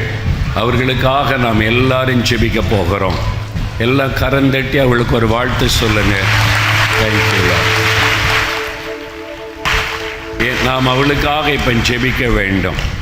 நமக்கு வேத புஸ்தகத்திலே ஒரு காரியம் சொல்லப்படுகிறார். மேயர், எம்எல்ஏ, எம்பிக்கள், அதிகாரத்தில் இருக்கிறவங்க, அவங்களையெல்லாம் நம்ம ரொம்ப நேசிக்கிறோம். அது மாத்திரம் அல்ல, அவர்களுக்கு நம்ம ரொம்ப கனம் கொடுக்கிறோம். ஏன் அவங்கள ஊழியக்கார மாதிரி மதிக்கணும் அப்படின்னு சொன்னால், வேத புஸ்தகத்தில் ரோமர் 13ஆம் அதிகாரத்தில் எழுதப்பட்டிருக்கிறது. இப்படி மேயர், எம்எல்ஏக்கள், எம்பிக்கள், காவல்துறை அதிகாரிகள், அது மாதிரி கவர்மெண்ட் அதிகாரிகள் யாராக இருந்தாலும் அவர்கள் ஜனங்களுக்கு நன்மை செய்யும்படி தேவனால் தெரிந்து கொள்ளப்பட்ட ஊழியர்கள் என்று வேதத்தில் சொல்லப்பட்டிருக்கிறார். அதனால தான் இவங்களை நம்ம தேவ ஊழியர்களாக மரியாதை கொடுத்து அவங்களுக்காக ஜெபம் செய்கிறோம். நாங்கள் இயேசுவை பிரசங்கிக்கிற ஊழியர்கள், இவர்கள் ஜனங்களுக்கு நன்மை செய்வதற்காக தெரிந்து கொள்ளப்பட்ட தேவ ஊழியர்கள். அதனால் நம்ம அவங்களை நேசித்து அவங்களை ஆசீர்வதித்து ஜெபிக்க வேண்டும்.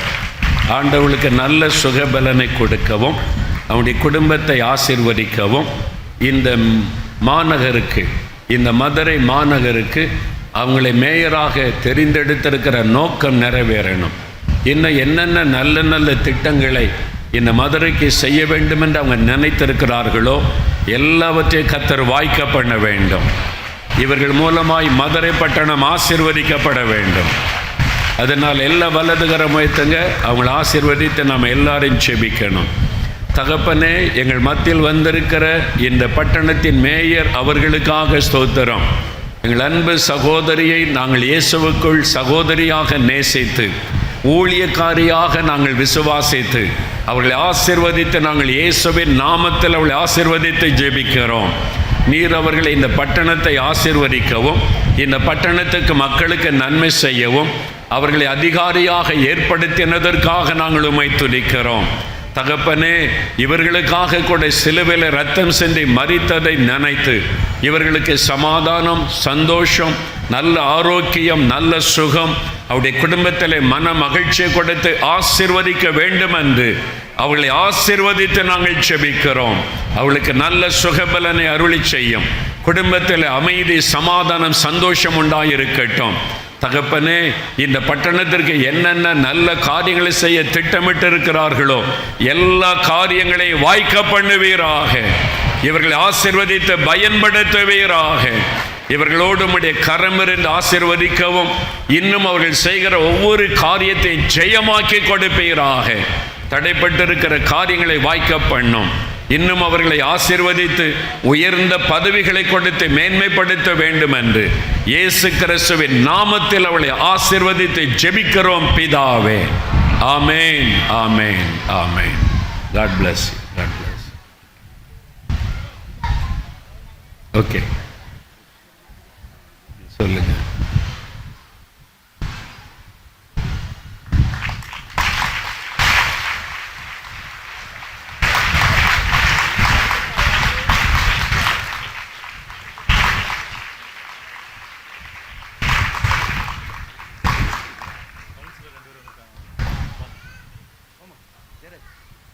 போடுங்க.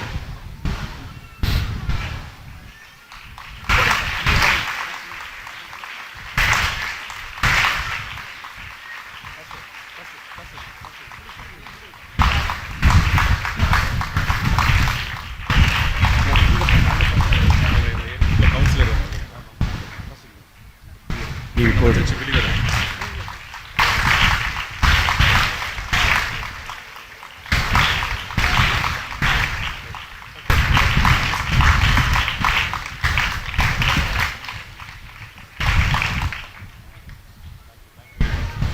நாம் இப்போ ஒரு பல்லவியை பாடி ஜெபிக்க போகிறோம். வல்லமை உண்டு, வல்லமை உண்டு, அற்புத வல்லமை. நான் சில நிமிட நேரம் உடைய சுகம், விடுதலை, ஆசீர்வாதத்துக்காக ஜெபித்து முடிக்க போகிறோம். எத்தனை பேர் இயேசு இன்னைக்கு எனக்கு ஒரு அற்புதம் செய்யன்னு எதிர்பார்க்கிறீங்க? அல்லேலூயா, அல்லேலூயா. அதனால் இன்னும் சில நிமிட நேரம் எல்லாம் கருத்தாக இயேசுவை நோக்கி ஒரு மனமாக ஜெபிக்கும் போது இயேசு உங்களுக்கு அற்புதம் செய்ய போகிற இந்த பல்லவியை பாடி ஜெபம் செய்வோம்.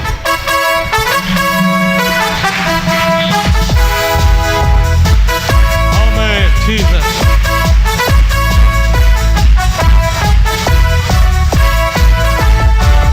வல்லமை உண்டு உண்டு அற்புத வல்லமை இயேசுவின் இரத்தத்தால். வல்லமை உண்டு உண்டு அற்புத வல்லமை இயேசு கிறிஸ்துவின் இரத்தத்தினால். வல்லமை உண்டு உண்டு அற்புத வல்லமை இயேசுவின் இரத்தத்தால். வல்லமை உண்டு உண்டு அற்புத வல்லமை இயேசு கிறிஸ்துவின் இரத்தத்தினால். There is power, power, unterroking power in the blood of the Lamb. There is power, power, unterroking power in the precious blood of the Lamb. வல்லமை உண்டு உண்டு அற்புத வல்லமை இயேசுவின் இரத்தத்தால். வல்லமை உண்டு உண்டு அற்புத வல்லமை இயேசு கிறிஸ்துவின் இரத்தத்தினால். வல்லமை உண்டு உண்டு அற்புத வல்லமை இயேசுவின் இரத்தத்தால். வல்லமை உண்டு உண்டு அற்புத வல்லமை இயேசு கிறிஸ்துவின் இரத்தத்தினால். இயேசு கிறிஸ்துவின் இரத்தத்தினால். Amen. அல்லேலூயா. எல்லாரும் என்ன கவனிங்க. இது உங்களுடைய சுகம், உங்களுடைய விடுதலை, உங்களுடைய அற்புதத்துக்காக ஜெபிக்கிற நேரம். சில நம்முடைய நேரம் ஒரு மனமாக நம்ம கருத்தாக ஜெபித்தாதான் இயேசு அற்புதம் செய்வார். முதலாவது, எனக்கு கண்ணில் பிரச்சனை, கண்ணில் பார்வை சரியில்லை, கண்ணில் வலி, கண்ணில் வேதனை, என் கண்ணில் ஒரு அற்புத சுகம் வேணும். ஆண்டவர் அன்றைக்கு குருடருக்கு பார்வை கொடுத்தார். என் கண்ணில் தெளிவான பார்வை வேண்டும். என் கண்ணில் இருக்கிற பிரச்சனை மாறணும். எனக்கு ஒரு அற்புத சுகம் கண்களில் வேண்டும் அப்படின்னு சொல்கிறவங்க மட்டும் வலதுகரம் வைத்துங்க. கண்ணில் பிரச்சனை உள்ளவர்கள், என் கண்ணில் எனக்கு பிரச்சனை, கண்ணில் எனக்கு சுக வேண்டும் என்று சொல்கிறவங்க மட்டும் வலதுகரம் வைத்துங்க. இன்றைக்கு இயேசு உங்களுடைய கண்களை தொட போகிறார். தெளிவான பார்வை தரப்போகிறார். குருட்டு கண்கள் திறக்கப்பட போகிறார். அல்லேலூயா. கை கீழே போடுங்க. எனக்கு காதில் பிரச்சனை, ஒரு காது கேட்க மாட்டேங்குது, காதில் இரைச்சல் இருக்குது, காதுக்குள்ளே வலி இருக்கிறது, என் காதில் ஒரு பிரச்சனை இருக்குது, என் சுகத்துக்காக ஜெபிக்கணும் அப்படி சொல்கிறவங்க கரம் வைத்துங்க. சிலர் இருக்கிறீங்க. ஓகே. மூணாவது இன்னொரு காரியம், என் சரீரத்தில் ஒரு கட்டி இருக்குது, கழுத்தில் ஒரு கட்டி இருக்குது, தைராய்டு கட்டி, மார்பில் ஒரு கட்டி இருக்குது, வயிற்றில் கட்டி இருக்குது, இல்லை தலையில் கட்டி இருக்குது, கேன்சர்னு சொல்கிறாங்க, கர்ப்பப்பையில் கட்டி இருக்குது, நீர் கட்டின்னு சொல்கிறாங்க. ஏதோ ஒரு கட்டி உங்களுடைய சரீரத்தில் பயமாக இருக்குது, இந்த கட்டி என் உடம்பில் இருக்குது அப்படி சொல்கிறவங்க கை வைத்துங்க. நல்ல வைத்து காண்பிக்கணும். இப்போ இயேசு உங்களை குணமாக்க போகிறார். நல்ல கவனிங்க. முதலாவது இந்த 3 காரியத்துக்கு ஜெபிக்க போகிறோம். எல்லாம் கவனிங்க.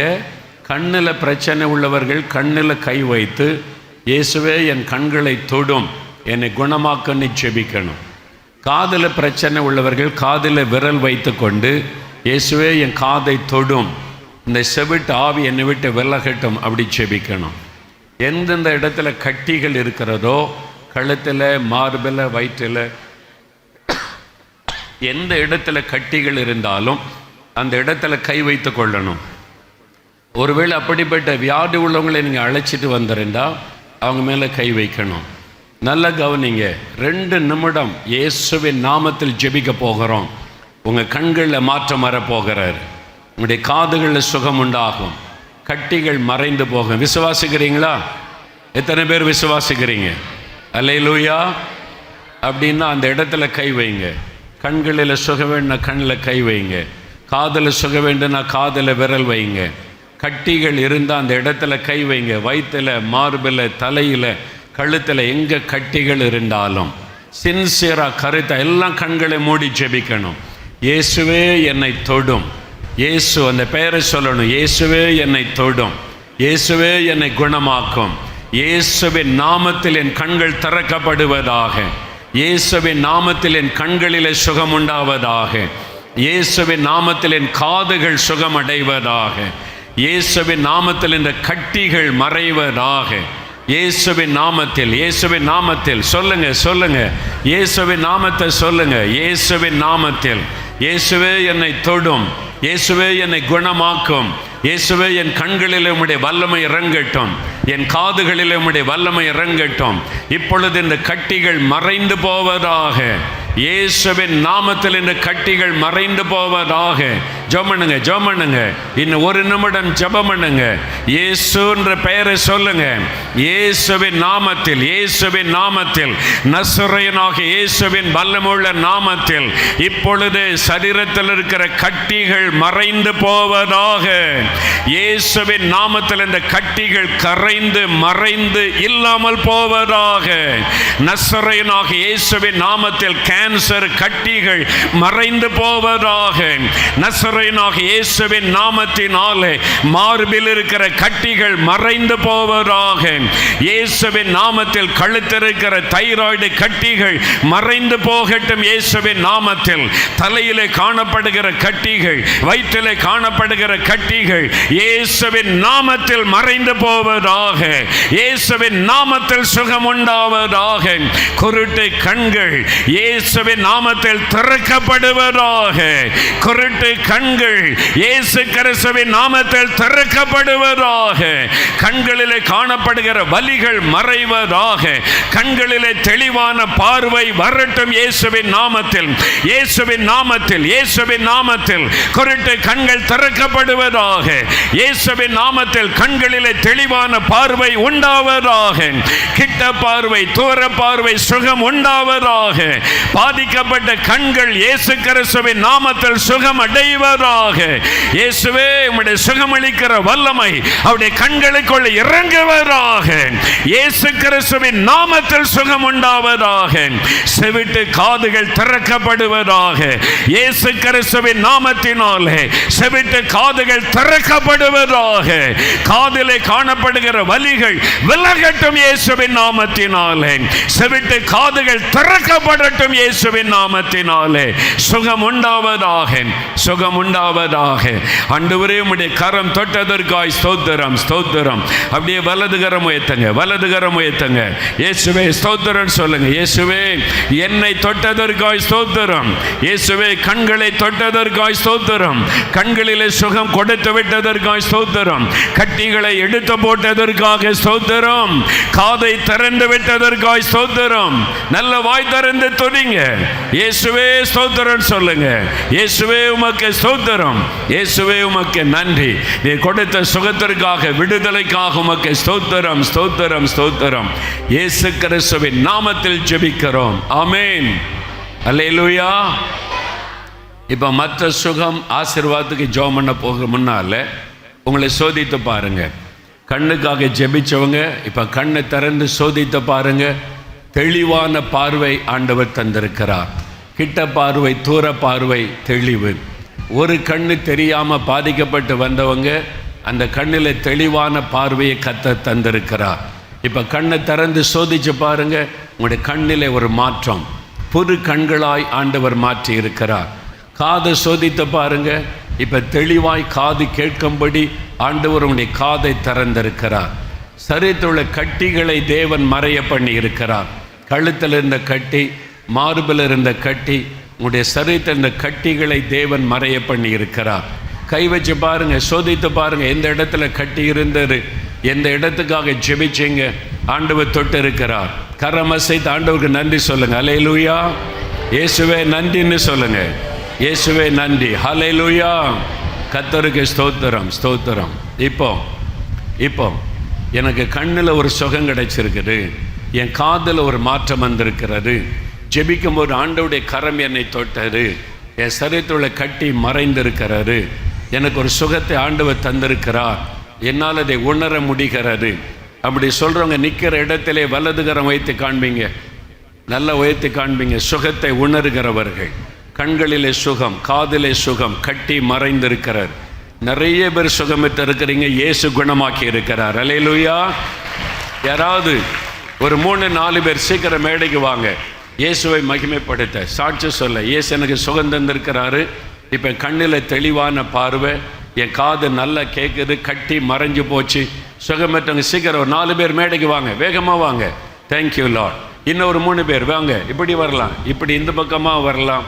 கூட்டம் நிறைய நினைக்காதுங்க, கூட்டத்தை விலைக்கு கொண்டு வாங்க, மற்றவங்க ஹெல்ப் பண்ணுங்க, அவங்க வருவதற்கு இடம் கொடுங்க, இப்படி வாங்க, சீக்கிரம் வாங்க.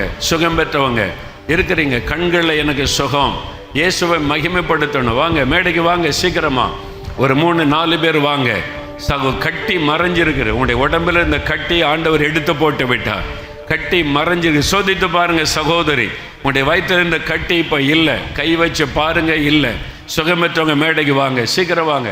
இந்த பக்கமாக அல்ல இந்த பக்கமாக வரலாம், வேகமாக வாங்க.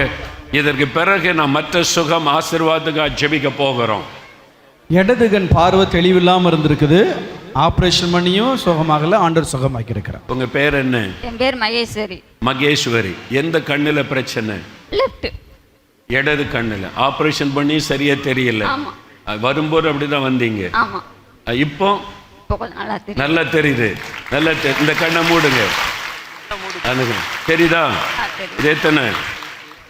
2. இது எத்தனை? 5. இப்ப நல்லா தெரியுது. அவங்க இடது கண் ஆபரேஷன் பண்ணி கூட தெரியல, விசுவாசத்தோடு ஜெபிச்சாங்க. இயேசு அவங்களுடைய கண்ணில் பார்வை கொடுத்திருக்கிறார். கரந்தட்டி இயேசுவுக்கு நன்றி சொல்லுங்க. நன்றி. God bless you, God bless you. ஆண்டவர் ஆசீர்வதிச்சிட்டார். ஆமென். 15 வருஷமா தைராய்டு கட்டி ஆண்டவர் மறைய செய்திருக்கிறார். உங்க பேர் என்ன? என் பேர் அனுசுயா. அனுசுயா. அனுசுயா. எங்க இருந்து வர்றீங்க? சிலைநேர் ஆணையூர். அங்க இருந்து. தைராய்டு கட்டி இருந்ததா? தைராய்டு கட்டி இருக்கு. இப்ப 60 இந்த வகுத்துல கட்டி இருக்குண்டாங்க, ஆஸ்பத்திரியில பாத்துக்கிட்டு இருந்தோம். இப்ப இயேசு உனக்கு எனக்கு ஜெபிக்கும்போது நல்லா இருக்கு. நல்லா இருக்கு. கட்டி இல்ல, பெருசா இருந்ததா? 15 வருஷமா இந்த தைராய்டு கட்டி ஆண்டவர் மறைய பண்ணி இருக்கிறார். கரந்தட்டி ஆண்டவருக்கு நன்றி சொல்லுங்க. இயேசுவின் நாமத்தில் சுகம் கொடுத்த ஆண்டவருக்கு நன்றி. ஆமென், ஆமென். God bless you. வயிற்றில் இருந்த கட்டியை ஆண்டவர் மறைய செய்திருக்கிறார். உங்க பேர் என்ன? புஷ்பம். புஷ்பம். எந்த ஊர்ல இருந்து வரீங்க? மதுரை தான். மதுரை தான். எங்க கட்டி இருந்தது? இந்த இடத்துல இருந்தது 3 வருஷமா இருந்தது. 3 வருஷமா அழுத்திக்கிட்டே இருந்தது. அழுத்திக்கிட்டே இருக்கும், கை வச்சா தெரியும். இப்ப ஜெபம் பண்ணீங்களா? ஜெபம் பண்ணி ஜெபிச்ச பிறகு இன்னைக்கு தான் நான் வந்திருக்கிறேன். ஓ, இப்பதான் வந்திருக்கீங்க. இப்ப இல்ல. 3 வருஷமா இருந்த கட்டி வயித்துல இல்ல, இயேசு தொட்டு குணமாக்கிட்டார். அருமையான புஷ்பா என்ற சகோதரி முதல் முறை இயேசுவை தேடி வந்திருக்கிறாங்க. இயேசு அற்புதம் செய்தார். கரந்தட்டி இயேசுவுக்கு நன்றி சொல்லுங்க. நன்றி. இயேசுவுக்கு ஸ்தோத்திரம். God bless you அம்மா. God bless you. 6 வருஷங்களாக தூர பார்வை சரியா தெரியாது, ஆண்டவர் நல்ல பார்வை. உங்க பேர் என்ன? என் பேர் சொர்ணபாண்டி. சொர்ணபாண்டி. நான் போட்டோகிராஃபர். போட்டோகிராஃபர். தூரத்து பார்வை பாதிப்புமா? தூரத்து பார்வை ரொம்ப பாதிச்சிச்சு, அலங்கலங்கா தெரிஞ்சிச்சு.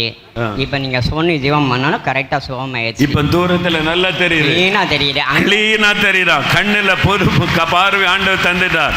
கரந்தட்டி இயேசுவுக்கு நன்றி சொல்லுங்க. கர்த்தருக்கு ஸ்தோத்திரம், கர்த்தருக்கு நன்றி. God bless you. 6 வருஷமா வயிற்றில் ஒரு கட்டி கத்தர் மறைய செய்திருக்கிறார். ஐயாவுக்கு பேர் என்ன? லட்சுமணன். லட்சுமணன். வயிற்றுல கட்டியா இருந்துச்சு, இப்ப எதுவுமே தெரியல. இப்ப எதுவுமே தெரியல. 6 வருஷமா அந்த கட்டி ஆண்டவர் மறைய பண்ணிட்டார். லட்சுமணன் ஐயாவுக்கு ஆண்டவர் சுகம் கொடுத்தார். நல்ல கரந்தட்டி இயேசுவுக்கு நன்றி சொல்லுங்க. இயேசு மதங்களுக்கு அப்பாற்பட்டவர். இயேசு மதமெல்லாம் பார்க்க மாட்டார். இயேசு யாரையும் மதமாறுங்கள் என்று சொல்ல மாட்டார். இயேசு கிறிஸ்துவை விசுவாசிக்கிறவங்களுக்கு பாவத்திலிருந்து விடுதலை, வியாதியிலிருந்து விடுதலை. அல்லேலூயா சொல்லுங்க. God bless you ஐயா. ஆண்டவர் உங்களை ஆசீர்வதிச்சார். God bless you.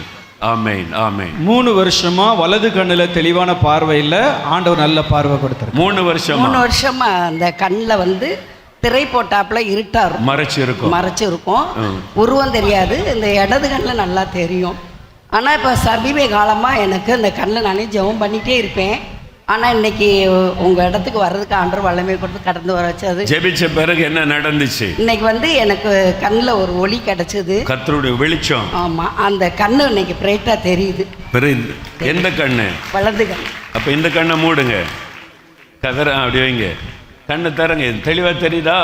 தெரியுது. நல்லா தெரியுதா? நல்லா தெரியுது. பாருங்க, இந்த கண்ணு பாதிக்கப்பட்ட கண்ணுல தெளிவான பார்வை இயேசு கொடுத்துட்டார். கரந்தட்டி ஆண்டவருக்கு நன்றி சொல்லுங்க. நன்றி. God bless you அம்மா. God bless you. போங்க. 4 வருஷங்களாக 2 கண்களிலும் தெளிவான பார்வையில் நல்ல பார்வை கொடுத்துருக்கு. 4 வருஷம் 4 வருஷம் கண்ணு தெரியல, ஒரே மங்களா இருந்து தண்ணியா ஊத்துச்சு. இப்ப நல்லா தெரியும். மங்களா தெரியும், தண்ணி ஊத்திக்கிட்டே இருக்குமா? இப்ப நல்லா இப்ப தெளிவா தெரியுது. உங்க பேர் என்ன? மேரி. மேரி. 4 வருஷமா கண்ணு மங்களா தான் தெரியும், தெளிவா தெரியல, கண்ணில் தண்ணி வடிஞ்சுக்கிட்டே இருக்கும். இன்னைக்கு இயேசு சுகம் கொடுத்துட்டார். கரந்தட்டு இயேசுக்கு நன்றி சொல்லுங்க. நன்றி. காட் பிளஸ் யூ அம்மா. God bless you. God bless you. 5 வருஷங்களாக வயிற்றில கட்டி மாதிரி உருண்டுட்டே இருந்திருக்கிறது, ஆண்டவர் சுகமாக்கியிருக்கிறார். எனக்குள்ள ஒரு மாதிரி உருண்டுக்கிட்டே இருக்கும் கட்டி மாதிரி. ஒரு மாதிரி ரொம்ப ஒரு நேரம் வலியெல்லாம் வரும். வலியா இப்படி வலிச்சுக்கிட்டே இருக்கு. சரி என்ன வந்தாலும் வந்துட்டு போகுது அப்படின்ட்டு விட்டுக்கிட்டே இருந்தேன். இன்னைக்கு ஜெபம் பண்ணீங்களா? ஆமா சார். என்ன நடந்துச்சு? 10-12 நாளாச்சு. வண்டியில வேற விழுந்தோடனே மண்டையில அடிச்சு, காலில் அடிச்சு விழுந்தோடனே ரத்தமா மூக்குள்ளே கொட்டிச்சு. ஏசப்பா ஆண்டவரே நெந்திருக்கிறேன்.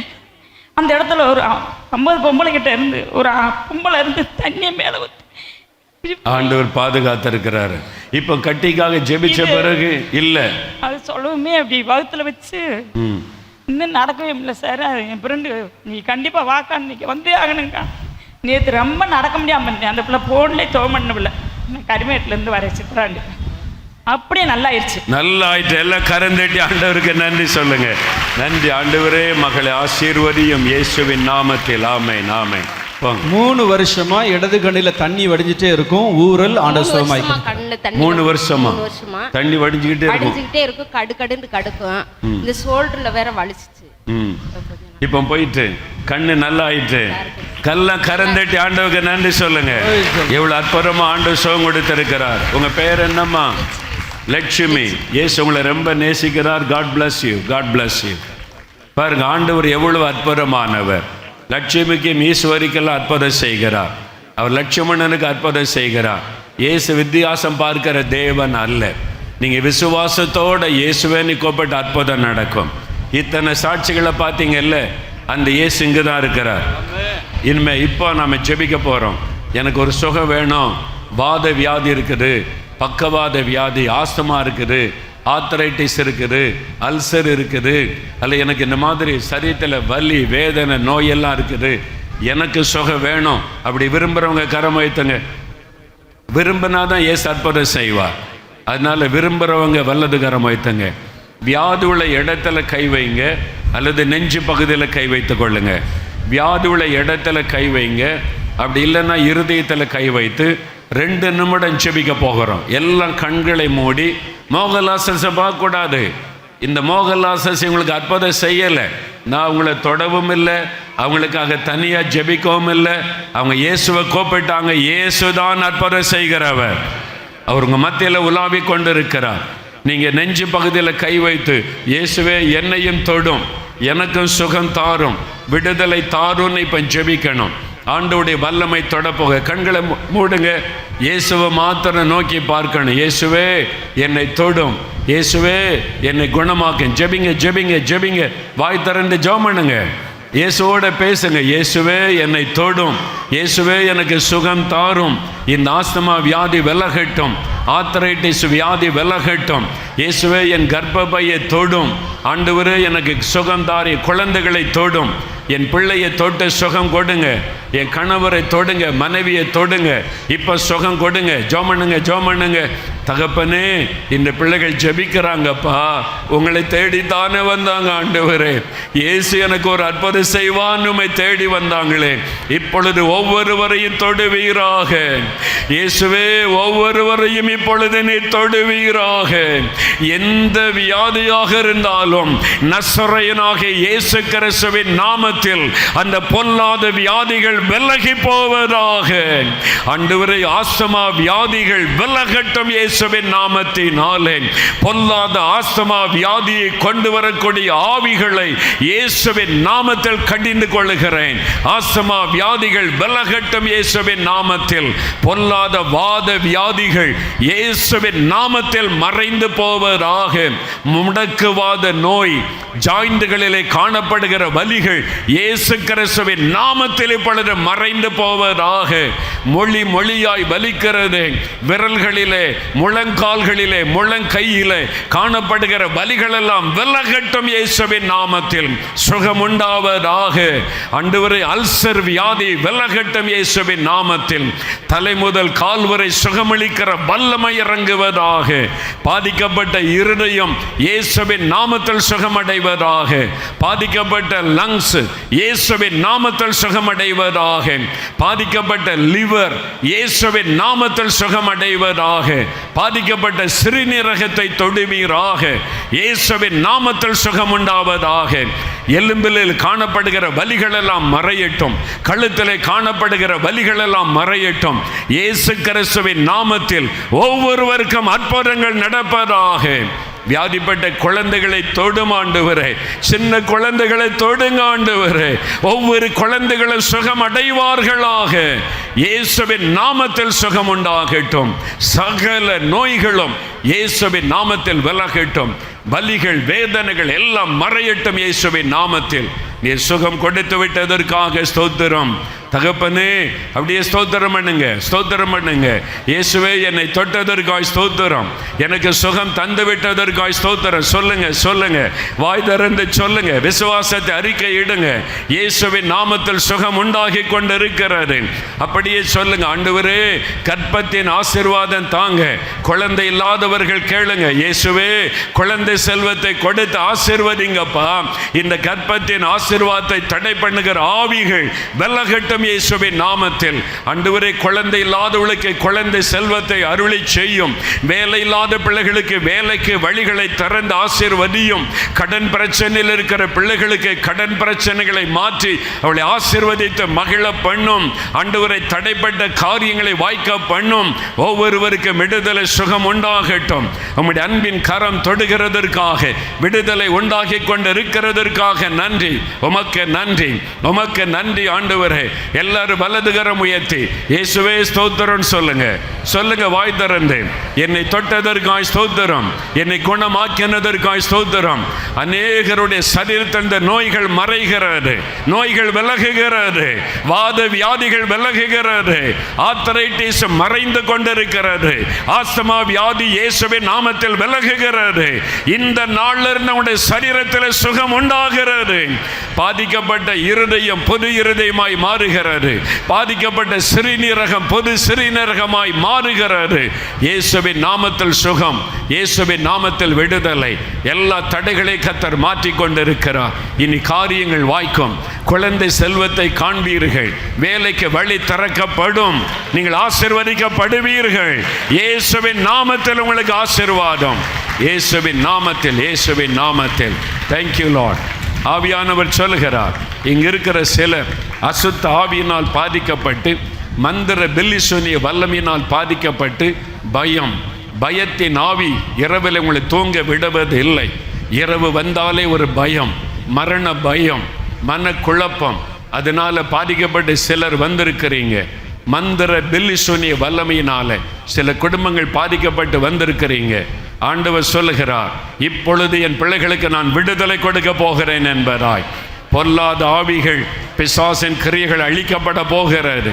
அசுத்த ஆவினால் பாதிக்கப்பட்டவர்கள், பில்லி சுனித்தினால் பாதிக்கப்பட்டவர்கள், பயத்தின் ஆவினால் பாதிக்கப்பட்டவர்கள் இப்ப விடுதலை அடைய போகிறீர்கள். இப்பொழுது இப்பொழுது இயேசுவுடைய வல்லமை தொட போகிறது. அப்படிப்பட்டவர்கள் வலது கரத்தை உயர்த்திக் கொள்ளுங்க. அப்படிப்பட்டவர்கள் பயத்தின் ஆவி, குழப்பத்தின் ஆவி, ராத்திரில் தூங்க முடியவில்லை, இந்த பில்லிசூனிய வல்லமை, பயப்படுத்துகிற சொப்பனங்கள், காட்சிகள் தோன்றி பயமுறுத்துகிறது, அந்த மாதிரி பிரச்சனை உள்ளவர்கள் வலது கரம் உயர்த்தி கொள்ளுங்க. இப்ப ஆண்டவர் சொல்லுகிறார், ஆண்டவருடைய அக்கினி இறங்க போகிறாரு. பிசாசின் கிரியைகள் அழிக்கப்பட போகிறாரு. இயேசு சிலுவையில் சிந்தின ரத்தத்தின் மூலமாய் சாத்தானை ஜெயித்து விட்டபடியால் இப்பொழுது உங்களுக்கு விடுதலை. தகப்பனே, யார் யார் கரமுயர்த்தி ஜெபிக்கிறார்களோ ஒவ்வொருவர் மீதும் வல்லமை இறங்குவதாக. பரிசுத்த ஆவியானுடைய வல்லமை, விடுதலை அளிக்கிற வல்லமை, சாத்தானை ஜெயித்த வல்லமை இறங்குவதாக. இவர்களை பயப்படுத்துகிற ஆவிகள், கலங்க பண்ணுகிற ஆவிகள், வியாதியை கொண்டு வரக்கூடிய அசுத்த ஆவிகள், குடும்பத்தை பாழாக்குகிற பில்லிசூனிய மந்திர ஆவிகள் இயேசு கிறிஸ்துவின் நாமத்தில் விலகுவதாக. அந்த பொல்லாத ஆவிகளை கடிந்து கொள்ளுகிறேன் இயேசுவின் நாமத்தில், கடிந்து கொள்ளுகிறேன் சொல்லுகிறேன் இயேசுவின் நாமத்தில்.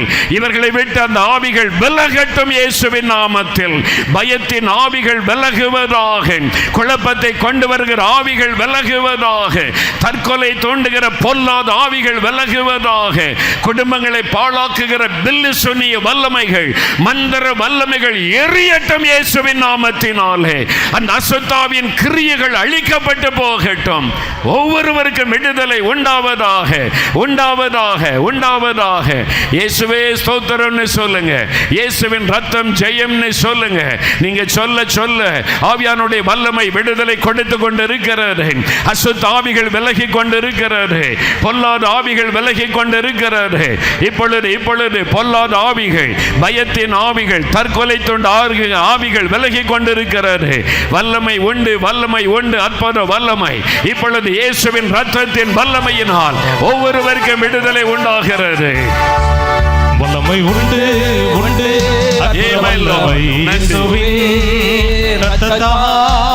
வல்லமை உண்டு உண்டு, பொல்லாத ஆவிகள் விலகுவதாக, விலகுவதாக இயேசுவின் நாமத்தில். ஆமென். உண்டு உண்டு, இயேசுவின் நாமத்தினாலே.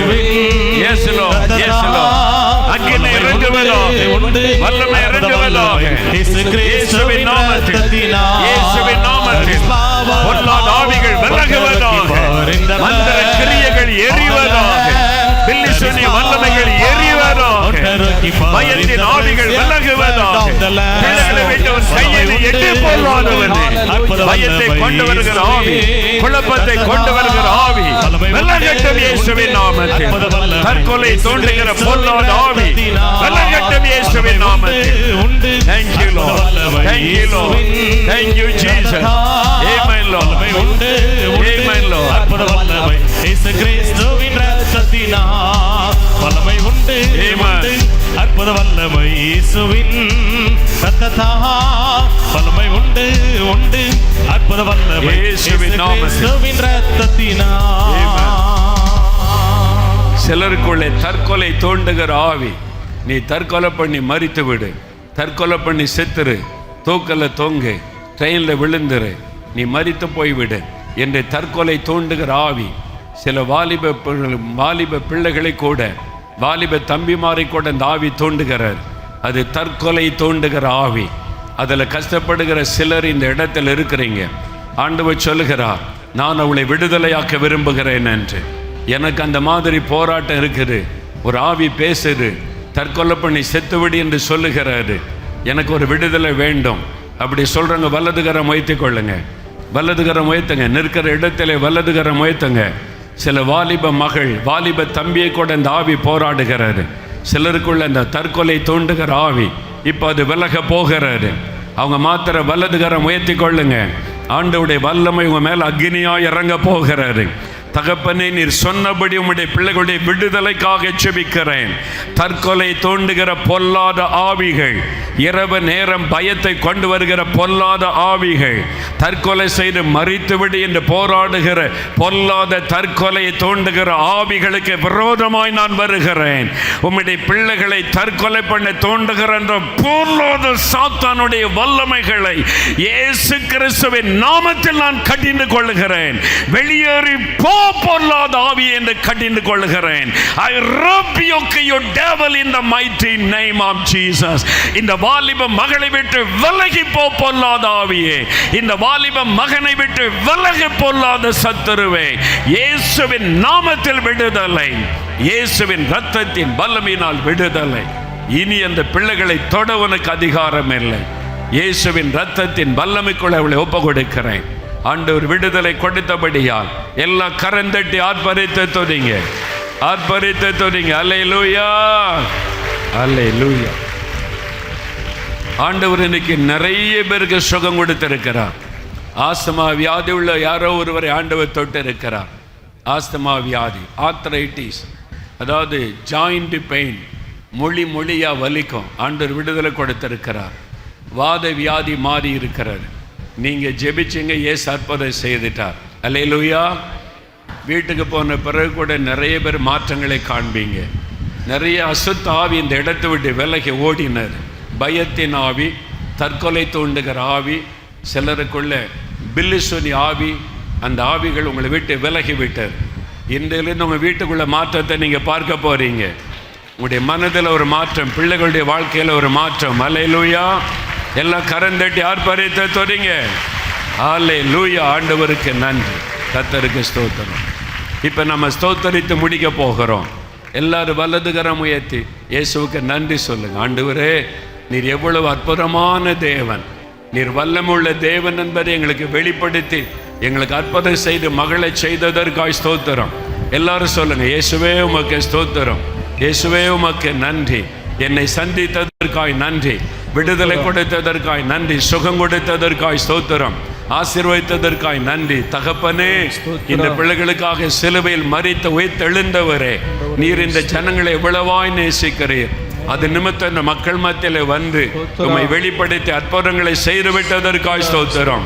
எல்லா மகிமை இயேசு ராஜாவிற்கு நாங்கள் செலுத்துகிறோம். நாங்கள் அப்பிரயோஜனமான ஊழியர்கள், கடமை மாத்திரம் செய்தோம். எல்லா மகிமை உமக்கு செலுத்துகிறோம் அப்பா. தகப்பனே, அருமையான பாஸ்டர் குர்பான் சிங் அவங்களை ஆசீர்வதியும், அவருடைய குடும்பத்தை ஆசீர்வதியும், இந்த சபையை ஆசீர்வதியும், இதற்கு உதவியாக இருந்த எல்லா மக்களையும் ஆசீர்வதியும். இந்த பிள்ளைகள் வீடுகளுக்கு திரும்பி செல்லும் பொழுது உம்முடைய பாதுகாப்பின் கரம் கூட இருந்து வழி நடத்தட்டும்.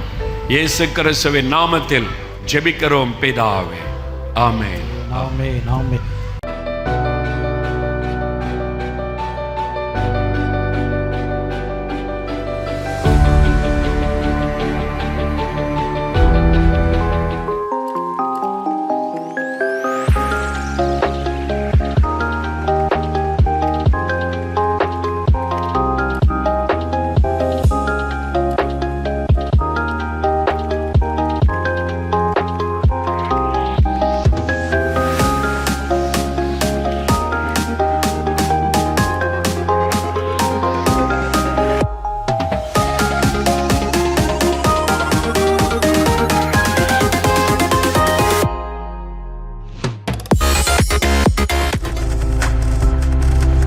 நீங்கள் பார்த்து கொண்டிருப்பது உங்கள் ஜாய் டிவி. உங்கள் துக்கம் சந்தோஷமாய் மாறும்.